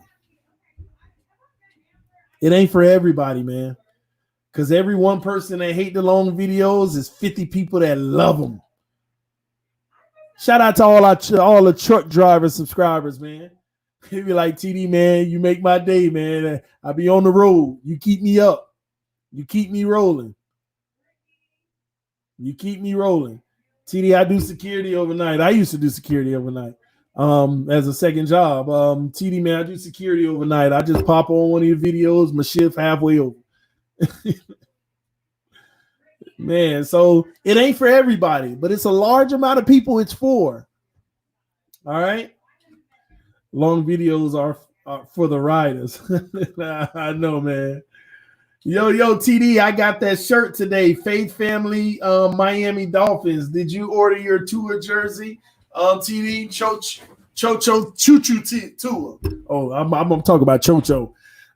Faith Family, Miami football. No, I ain't ordered my Tua jersey because it's like 3 different people say I'm going to buy you a Tua jersey, TD, when we draft them. I ain't seen nothing in the P.O. box yet. All the people be ragging on me about Tua, but I ain't seen nothing in the P.O. box. So, hey, why I'm going to buy something that people say they were going to hook me up with, but I ain't seen it yet. I'm still holding out faith, man. I'm still holding out faith, man. When it comes to P.O. Box, I'll do a stream unveiling it. Oh, look where so-and-so got me, man. So now, man, where is the Tua poster? I already gave you the rules on the posters now. You don't go up unless you earn it. I mean, do you see Fitzpatrick back there? I took my Tannehill down because it's a part of my healing to move on. You know, my psychiatrist, my doctor, she said, you got to let go, TD. You got to let go. She said, you don't have to let go at once, but start with taking the poster down. You can still vent about Tannehill sometimes, but for now, just take the poster down. So, following the doctor's wishes, man. Following the doctor's wishes. Hold on.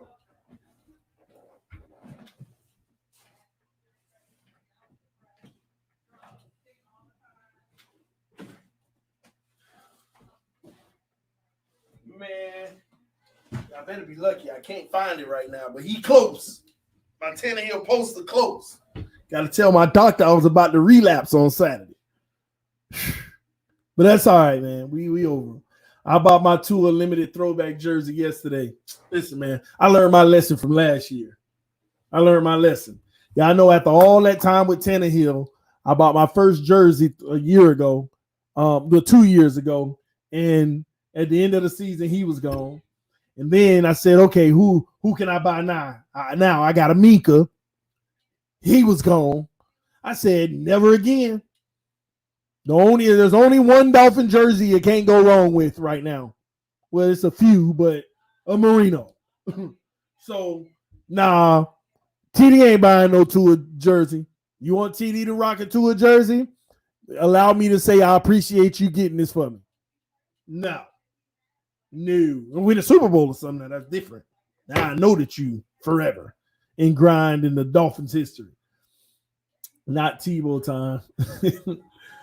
Tua is starting next year, 2021. TD, don't get a Rosen jersey. You ain't got to worry about that, man. TD buy customized throwback jersey that says TD FGQPMHS on the back. Who says I don't have one? Last name. That would be dope. Yeah, it would be. It would be. Stay tuned. Zach Thomas in Merino jersey. Yes. I have a Merino, a Ronnie Brown, and a Larry Little. Nice. Smart guy. Get a Balaj jersey. Man, y'all trolling now. Oh, y'all trolling. TD, make some larger sizes of your merch. I think it goes all the way to like 4 and 5. 5X. I'll check it out. Maybe I got the settings on wrong. To where it's only going to the wrong thing. Thanks for saying that, because maybe I got some things set up wrong.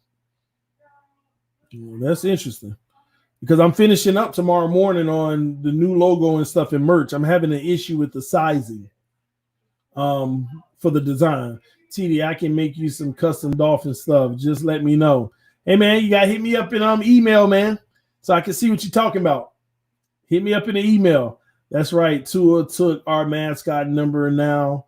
That makes what number the mascot gonna use. I never thought about that. Wow. I never thought about that. He does have the mascot. That's interesting. Good one, man. Oh, and everybody who makes custom stuff like Dolphin stuff and different stuff like that, because a lot of people hit me up in email and I be loving the stuff. But then I came to a conclusion that I can promote your stuff on the channel. You know, I can promote it on the channel. If you want to send me an item and I'll do a review for you on the channel, I can do that for you and let people know about the business that you have. Listen, because it's not that I don't want to support other people, but sometimes y'all have to realize I got like 12 people hitting me up about their product. They want me to buy and let everybody know about it. I can buy products, but I'm not going to buy everybody's product. You know, how much you selling it for? 200? Well, that's out of my price range. TD got 5 kids. So if you want me to promote a product of yours, send it to me. Hit me up an email. Hey, I'm going to send you this. I want you to promote it for me. Long as it's not inappropriate, by the way. It can't be inappropriate, guys. Just email me. Hey, I got a product. I want you to advertise on your channel. And I'll advertise it, especially if you send me one. I'm going to send you one. I'll advertise it. But I can't buy everybody's product. And I don't want you to feel like I'm being mean by not supporting you. Because somebody actually hit me up recently. Hey, bro, you won't support me? I support you all the time. You don't have to. TD don't want reciprocal things happening in his life. If you buy TD FGQPMHS merch just so I can buy yours, don't buy no TD FGQPMHS merch. Buy the merch because you want a piece of it. All right. So if you just hit me up an email, because if you're running a business, we got a platform now. We all family, but I'm just saying I can't be buying everybody's stuff. That stuff adds up. I've supported a few people, then I had to make a rule for myself, no more. Because y'all don't even understand how my email game go. My sister said she was watching the stream of mine one time, and you know how I share the screen and I pull up PowerPoint or a video? My email was up, and she was like, how do you have over 4,000 unread emails? I just be like, I know. Y'all don't even understand. And that's TD FINSTALK. So I can't even keep up. So I don't mind supporting you and your business, and hopefully I can get you some sales and get people to know about it. And I'll promote it for a few shows. I don't mind that. That's what I'm about, uplifting every single one of y'all. If I can, I will. Ain't nothing to me, but send it to me. If you're invested in yourself, send it to me, because I can't keep dishing out cash like that. All right. TD, even if it's non-football related, like skincare, etc. You can send it, and I'll put it like, if you want me. Okay, let me say this. I'll promote your Dolphin stuff if you send it to me. Okay. If it's non-football or Dolphin related, hit me up an email. You can send it to me, and maybe I'll try it myself. And if I like it, I'll do a review. Or I'll give you feedback. You know, I don't want to become the advertisement hub. So, yeah, skin product too. If I try it and I like it. Or my wife likes it. Or, you know. So, I don't mind working with people, man. Dolphin skincare products. Hey, whatever it is. Yeah, so if it's not football related, because what's the difference between somebody, because y'all have to understand, people hit me up too all the time and say, hey man, I got a website I'm trying to promote. Can I send you this $100 and you can blah blah blah. I usually turn most of them down, but if it's one of you guys, man, just hit me up and we'll talk through it. If it makes sense for me and if it makes sense for you. I don't mind. It's people on here that may need your product. That's the biggest thing with all businesses, is letting other people know that you have what they need. And the reason why a lot of businesses don't grow is because people don't know that something's out there that they need that you offer. And that's what advertising is. All the biggest companies, they win through advertisement. All right. Take Geico Insurance. Y'all may not realize, but Geico Insurance is the fastest growing insurance company in the nation. And they do that because they spend more money than anybody else in advertisement. Over $1 billion a year in advertisement.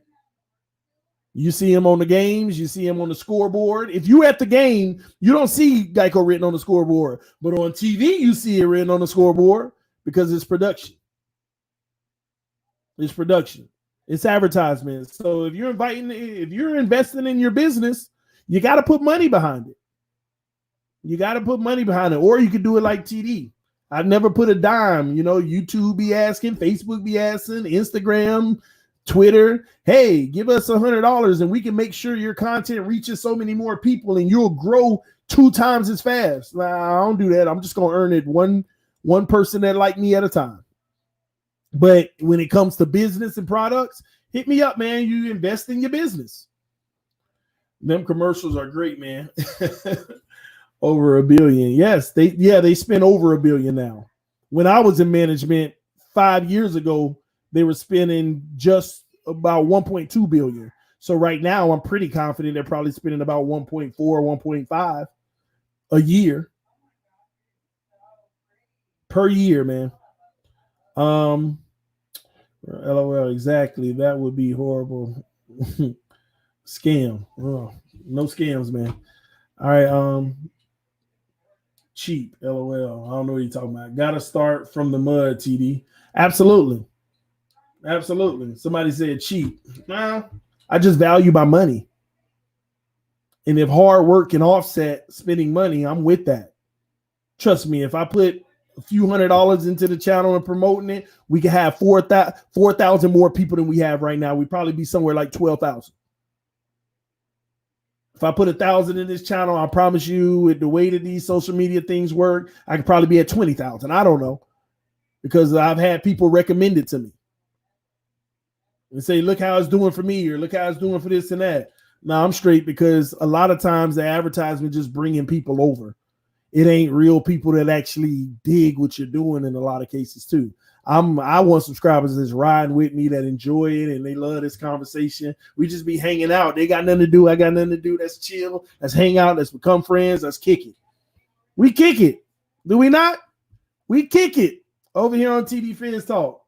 We kick it, man. We chill. We enjoy ourselves. We talk. We friends. It ain't much of that going around in the world anymore. You don't meet friends anymore. You know? Think about when I start a stream, how many people saying what's up to each other, how you been, and this and that, that and this. I love that mess. Every time somebody come in, hey, I just got here. Hey, what's up, Dwayne? Hey, what's up, you? They ain't talking to me. They talking to each other because they know each other just solely because of this channel. That's what I love, man, the relationships that it builds too. And then the anticipation of one day we all meet up. I beat y'all in spades and all that, like I told y'all last time. That's what it's about, man. That's what it's about. That's why it really bothered me the other day when somebody was like, being a homer and being positive all the time ain't gonna grow your channel. I don't do it for that. Of course I want to, because that means it's a bigger family. I do it because I got a group of people that I can kick it with. If we had 100 subscribers for the last 2 years, then we kicking it with 100 for 2 years strong. But that ain't the case. More and more people loving what we're doing, man. And another thing, do y'all know what's happening this Friday? I want to see if anybody know what this Friday coming up is. Does anybody know what Friday is? I hope I got somebody that knows. Just one person make me happy. One person make me happy. What's happening on Friday? Please, one person make me happy. This Friday, and it ain't an easy question. Yes, the 22nd. The 22nd, all right? This Friday, the 22nd. Something happened on the 22nd 2 years ago. 2 years ago, something happened on the 22nd of May. On the 22nd. TD, you ever watch 1990s Phins full game here on YouTube, or even 25 minutes edited games? I have. It brings back great memories. You should if you don't. I've done that probably a few times, not the whole game, but I've sat back and just watched a few. TD, no one really knows how to grow your channel. What? Let me go back because the comment section going so fast. Let me see. TD, no one really knows how to grow your channel. You know, so keep it up. Absolutely. Absolutely, man. Appreciate that. Poseidon, were you the first one to get it right? It's TD Phins Talk's 2-year anniversary. TD Phins Talk 2-year anniversary is Friday. 2 years ago. on Friday will be the anniversary of the channel. I'm excited about it because it's a threshold for where I can gauge where we started and where we are now. 2 years, man. It's crazy. Time flies, but 2 years, man. 2 years. Y'all don't even understand how huge that is. Y'all do not understand how huge that is. And for me, y'all do not know how huge that is, man. 2 years ago. It's crazy, man.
Wow, this thing got me in twice. Can y'all hear me? I should be back.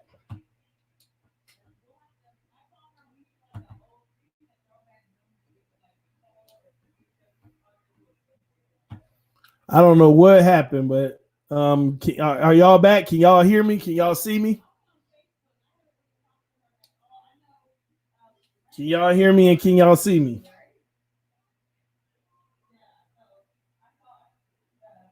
All right, we're back. Cool. Look at 2 years ago. My first, I went my Teddy Hill. I got to tell my doctor it ain't working. It ain't working. 2 years ago, this was the first video on May 22nd. 2 years ago.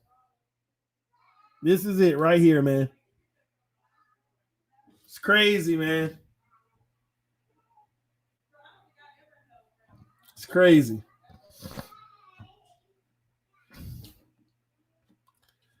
I love how the Phins are trolling the Jets. Yes, looks like throwback. LOL, Ryan Tannehill 17 jersey. He's celebrating. Look at Texas TD, man. Yep, this was in Texas. I'm in Florida now, man. It's crazy, man. Ain't that crazy? We can see you in the older video. Now we just see half of your head. Nah, it's fine. Well, I don't know what you're watching. TD wearing Tannehill. TD, the wall behind you changed for sure. Hey, time, man. Time brings on just better things, man. I remember the video. Been a sub ever since. You remember this video? The first one, Rodney? A lot more Dolphin swag now. Wow. Ryan Tannehill Day, May 22nd, 2018. Ryan Tannehill Day. That's what we going to call it. We're going to call it Ryan Tannehill Day. Oh man, the cut looks fresh. Can y'all hear me right now while this is playing? Say yes or no in the comment section. Make sure that y'all can hear me, man. Oh man, this is crazy. But yes, 1 year ago. Yeah, we can. Okay, cool. This was the very first video. And let me tell you something. I just decided to go. I just started. The very first video, man. Yeah, you're not gonna hear the video because I don't have the input for it plugged in. It's crazy, man. The very first video. That was it. That's it, man. 2 years ago. That boy TD had a gummy 2 years ago. We went, we hear you and not the first episode video. Church service TD. I was wondering if you a true fan. Who remembers the world-renowned TDPHINSTALK Miami Miracle Reaction? It's crazy, man. I don't even know if I could find that, man.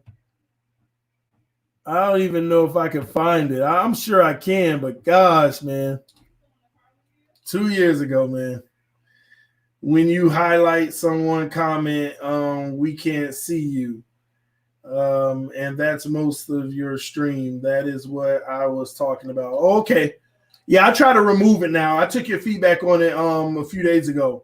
Am I on the right chat? TD looks throwback. Now you have a throng of listeners. Great job. You know what's crazy? That first video, I had 2 subscribers. Me and my other account. And I started.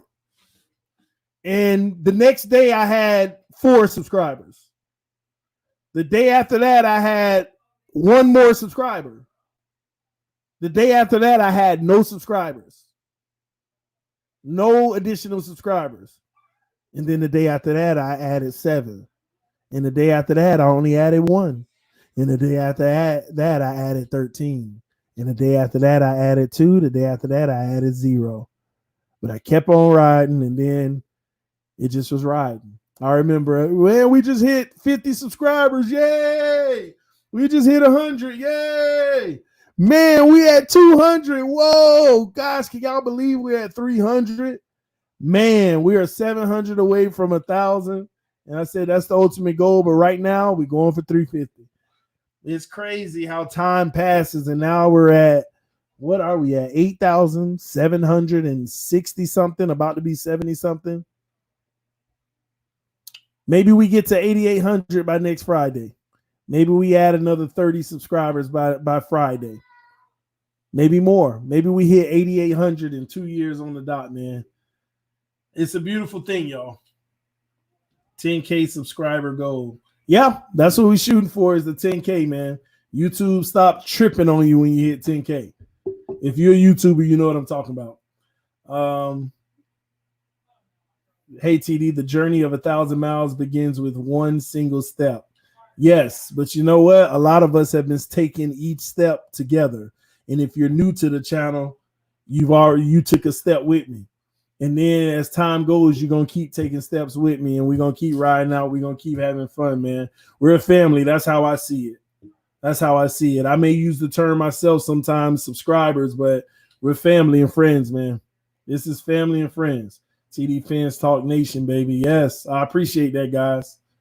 I appreciate that. TD, I remember the day you made me a mod. Rip, man. Rip, we got some stories, man. I remember meeting Rip at a preseason game. Rip got lost in the parking lot. I'll never forget. Rip was with one of his homies, man, and he got lost in the parking lot.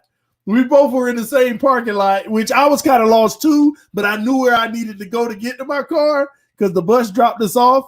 Because if y'all know preseason and stuff, they have lots and the bus will take you around to the stadium.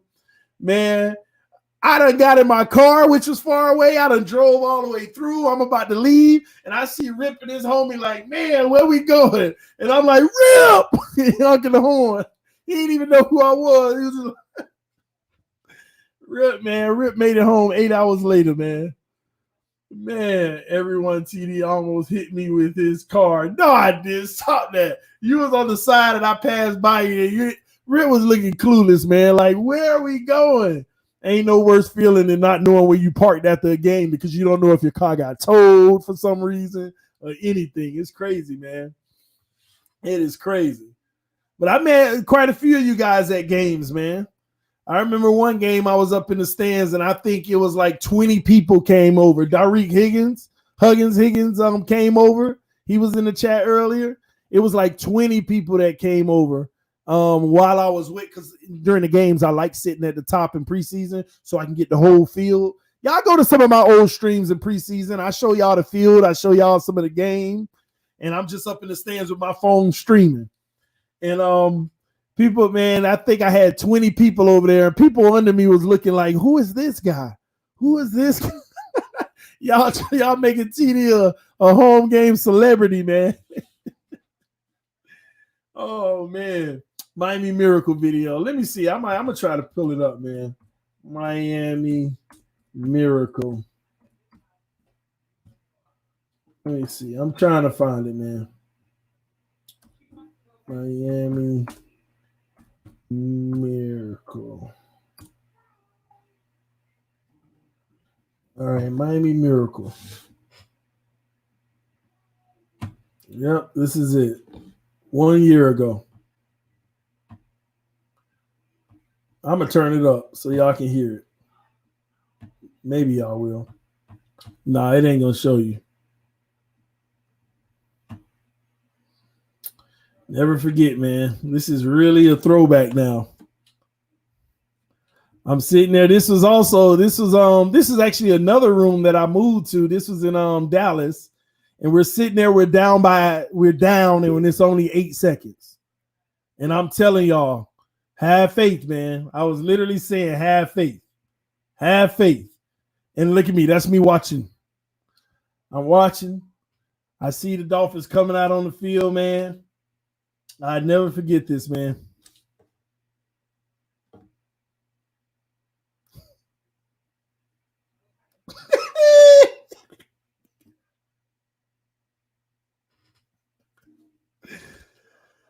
Man, y'all got to go check it out on YouTube, man.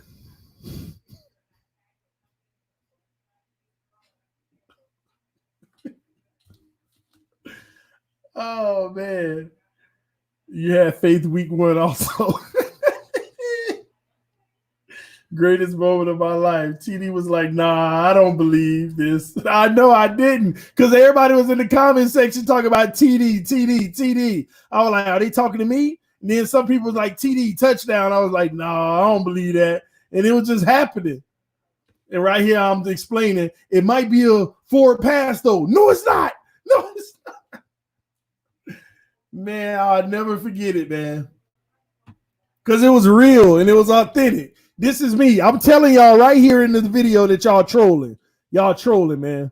Y'all saw the game before me. There was a delay on my end. And I'm literally in the camera telling y'all trolling. Ain't no touchdown. Y'all ain't doing nothing but trolling, man. And I'm reading the comments now like, no, they can't be real. They really trolling. Now I'm about to watch the play. Now I'm watching the play.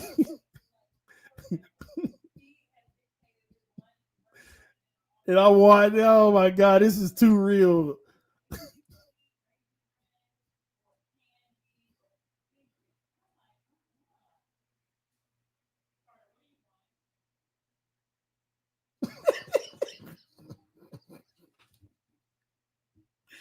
Oh man, it's 10 times better with the audio, man. I just can't bring the audio. I have to learn how to do that.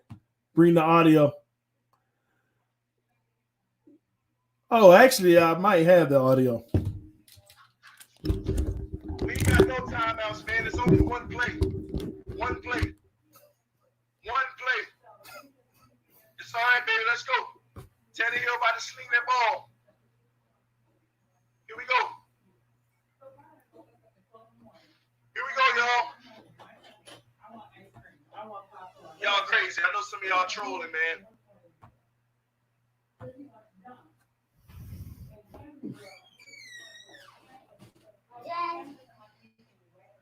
Daddy, Mm-hmm. Mommy, it's Daddy. Okay. He's done. Daddy, We playing. my sandwich.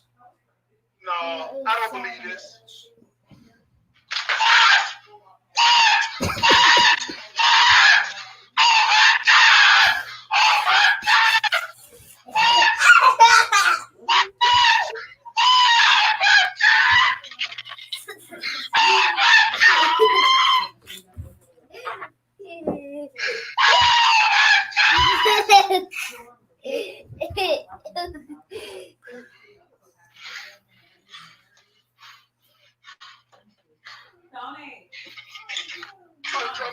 Daddy, me, Mom.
Can y'all hear?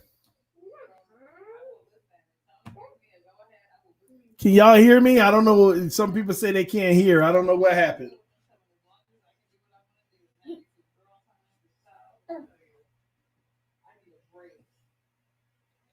Y'all can't hear me?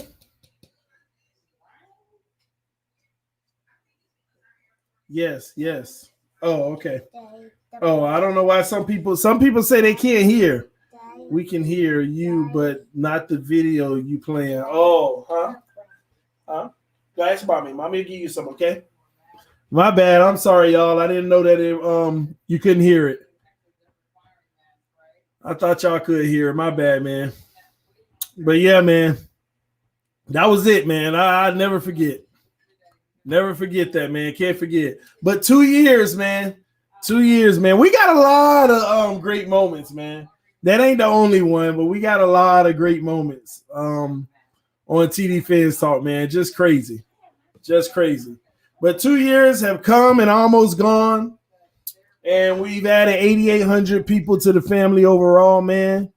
And I'm enjoying every bit of it. Look at this one over here. Trying to put the dolphin pillow thing around his neck. Cammy, come here. Come here. Come on. What? No, don't hand it to me. Say hi. Hi. Hi. Yeah. Boy, your hair is just a mess. You know everybody call you a girl. Everybody say she's cute. They don't know you're a boy because you got all this hair. Get out of here. You just wanna, what's up? Come here. You gonna say hi too? Say hi. Say hi. Say hi. You ain't gonna speak. You just gonna wave. Say hi. Oh well, he mute to y'all. You good? You good? You good? Ah!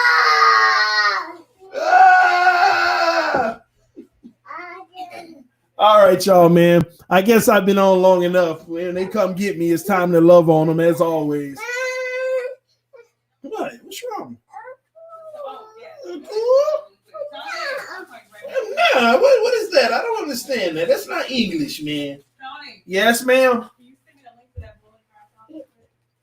To what? Okay, yeah, I'll check it out. I'm about to get off, babe. All right, go ask mommy. She's gonna take care of you. Daddy, finish it up, okay? Love you. Forget you too. Oh man, but TD finna get out of here, man. This is TD FGQPMHS, home of the real Miami Dolphin fans. I'm glad I got to kick it with y'all again today. TD, thanks for the stream. Hope to see you again soon. Stay safe, Phins family. Same, man, same. I appreciate y'all. Love y'all. Hey, it's 9 o'clock already. I didn't even notice that. But hey, we at it, baby. I'll see y'all soon. TD FGQPMHS to infinity and beyond. Peace, everybody. I will see y'all soon. Don't forget Friday night. I'll probably be doing a stream just to recap history, man.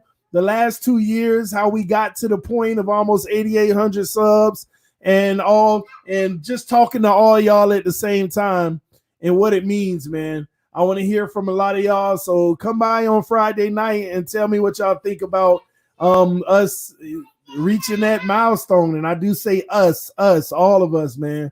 Let's talk about it. So Friday, I want to see y'all guys. So and let everybody know about it and let your friends and family members know about the channel as well. TD, did you watch Ozark? I watched the first season and I'm gonna have to watch it by myself because my wife feel like it started out too slow, but it's already interesting to me. So I'm probably just gonna have to see it on occasions by myself. But yes, I did start Ozark. But I'll see y'all, man. Deuce, bro. All right, Rodney. Love all y'all, man. Y'all be safe, man. Y'all enjoy the rest of y'all Saturday night. Y'all get some rest. And as always, love on your family members. Let your loved ones, your spouse, your kids know that you love them tonight. Give them a big hug, whatever you got to do. And we on, man. And don't forget, Finsanity Mondays as usual. We'll be doing panel on Tuesday night. We may do a show on Wednesday and Thursday. We got Thursday night details with Dwayne Wood. Don't forget that. Last week was amazing. Can't wait for this week when we're doing even more. We're going to finish the UDFAs. We're going to talk about gap assignments, different techniques, coverages. We got so much in store. Yes, sir. I'm coming now. I'm so sorry, okay? Please forgive me. I love you. I'm coming, okay? You want to tell everybody bye for daddy? Huh? Okay, come on. Come on. Come tell everybody bye for daddy, okay? Say bye-bye for daddy. Say it again. Say it louder. Come on. Say it loud. Go. Bye-bye for daddy. Bye-bye to daddy. Yeah. I'm going to eat you. I'm going to eat you. Oh, you want some too? You want some too?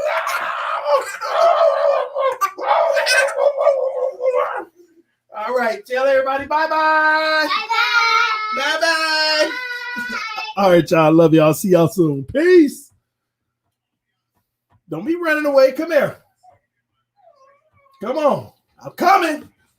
I'm coming. I'm coming.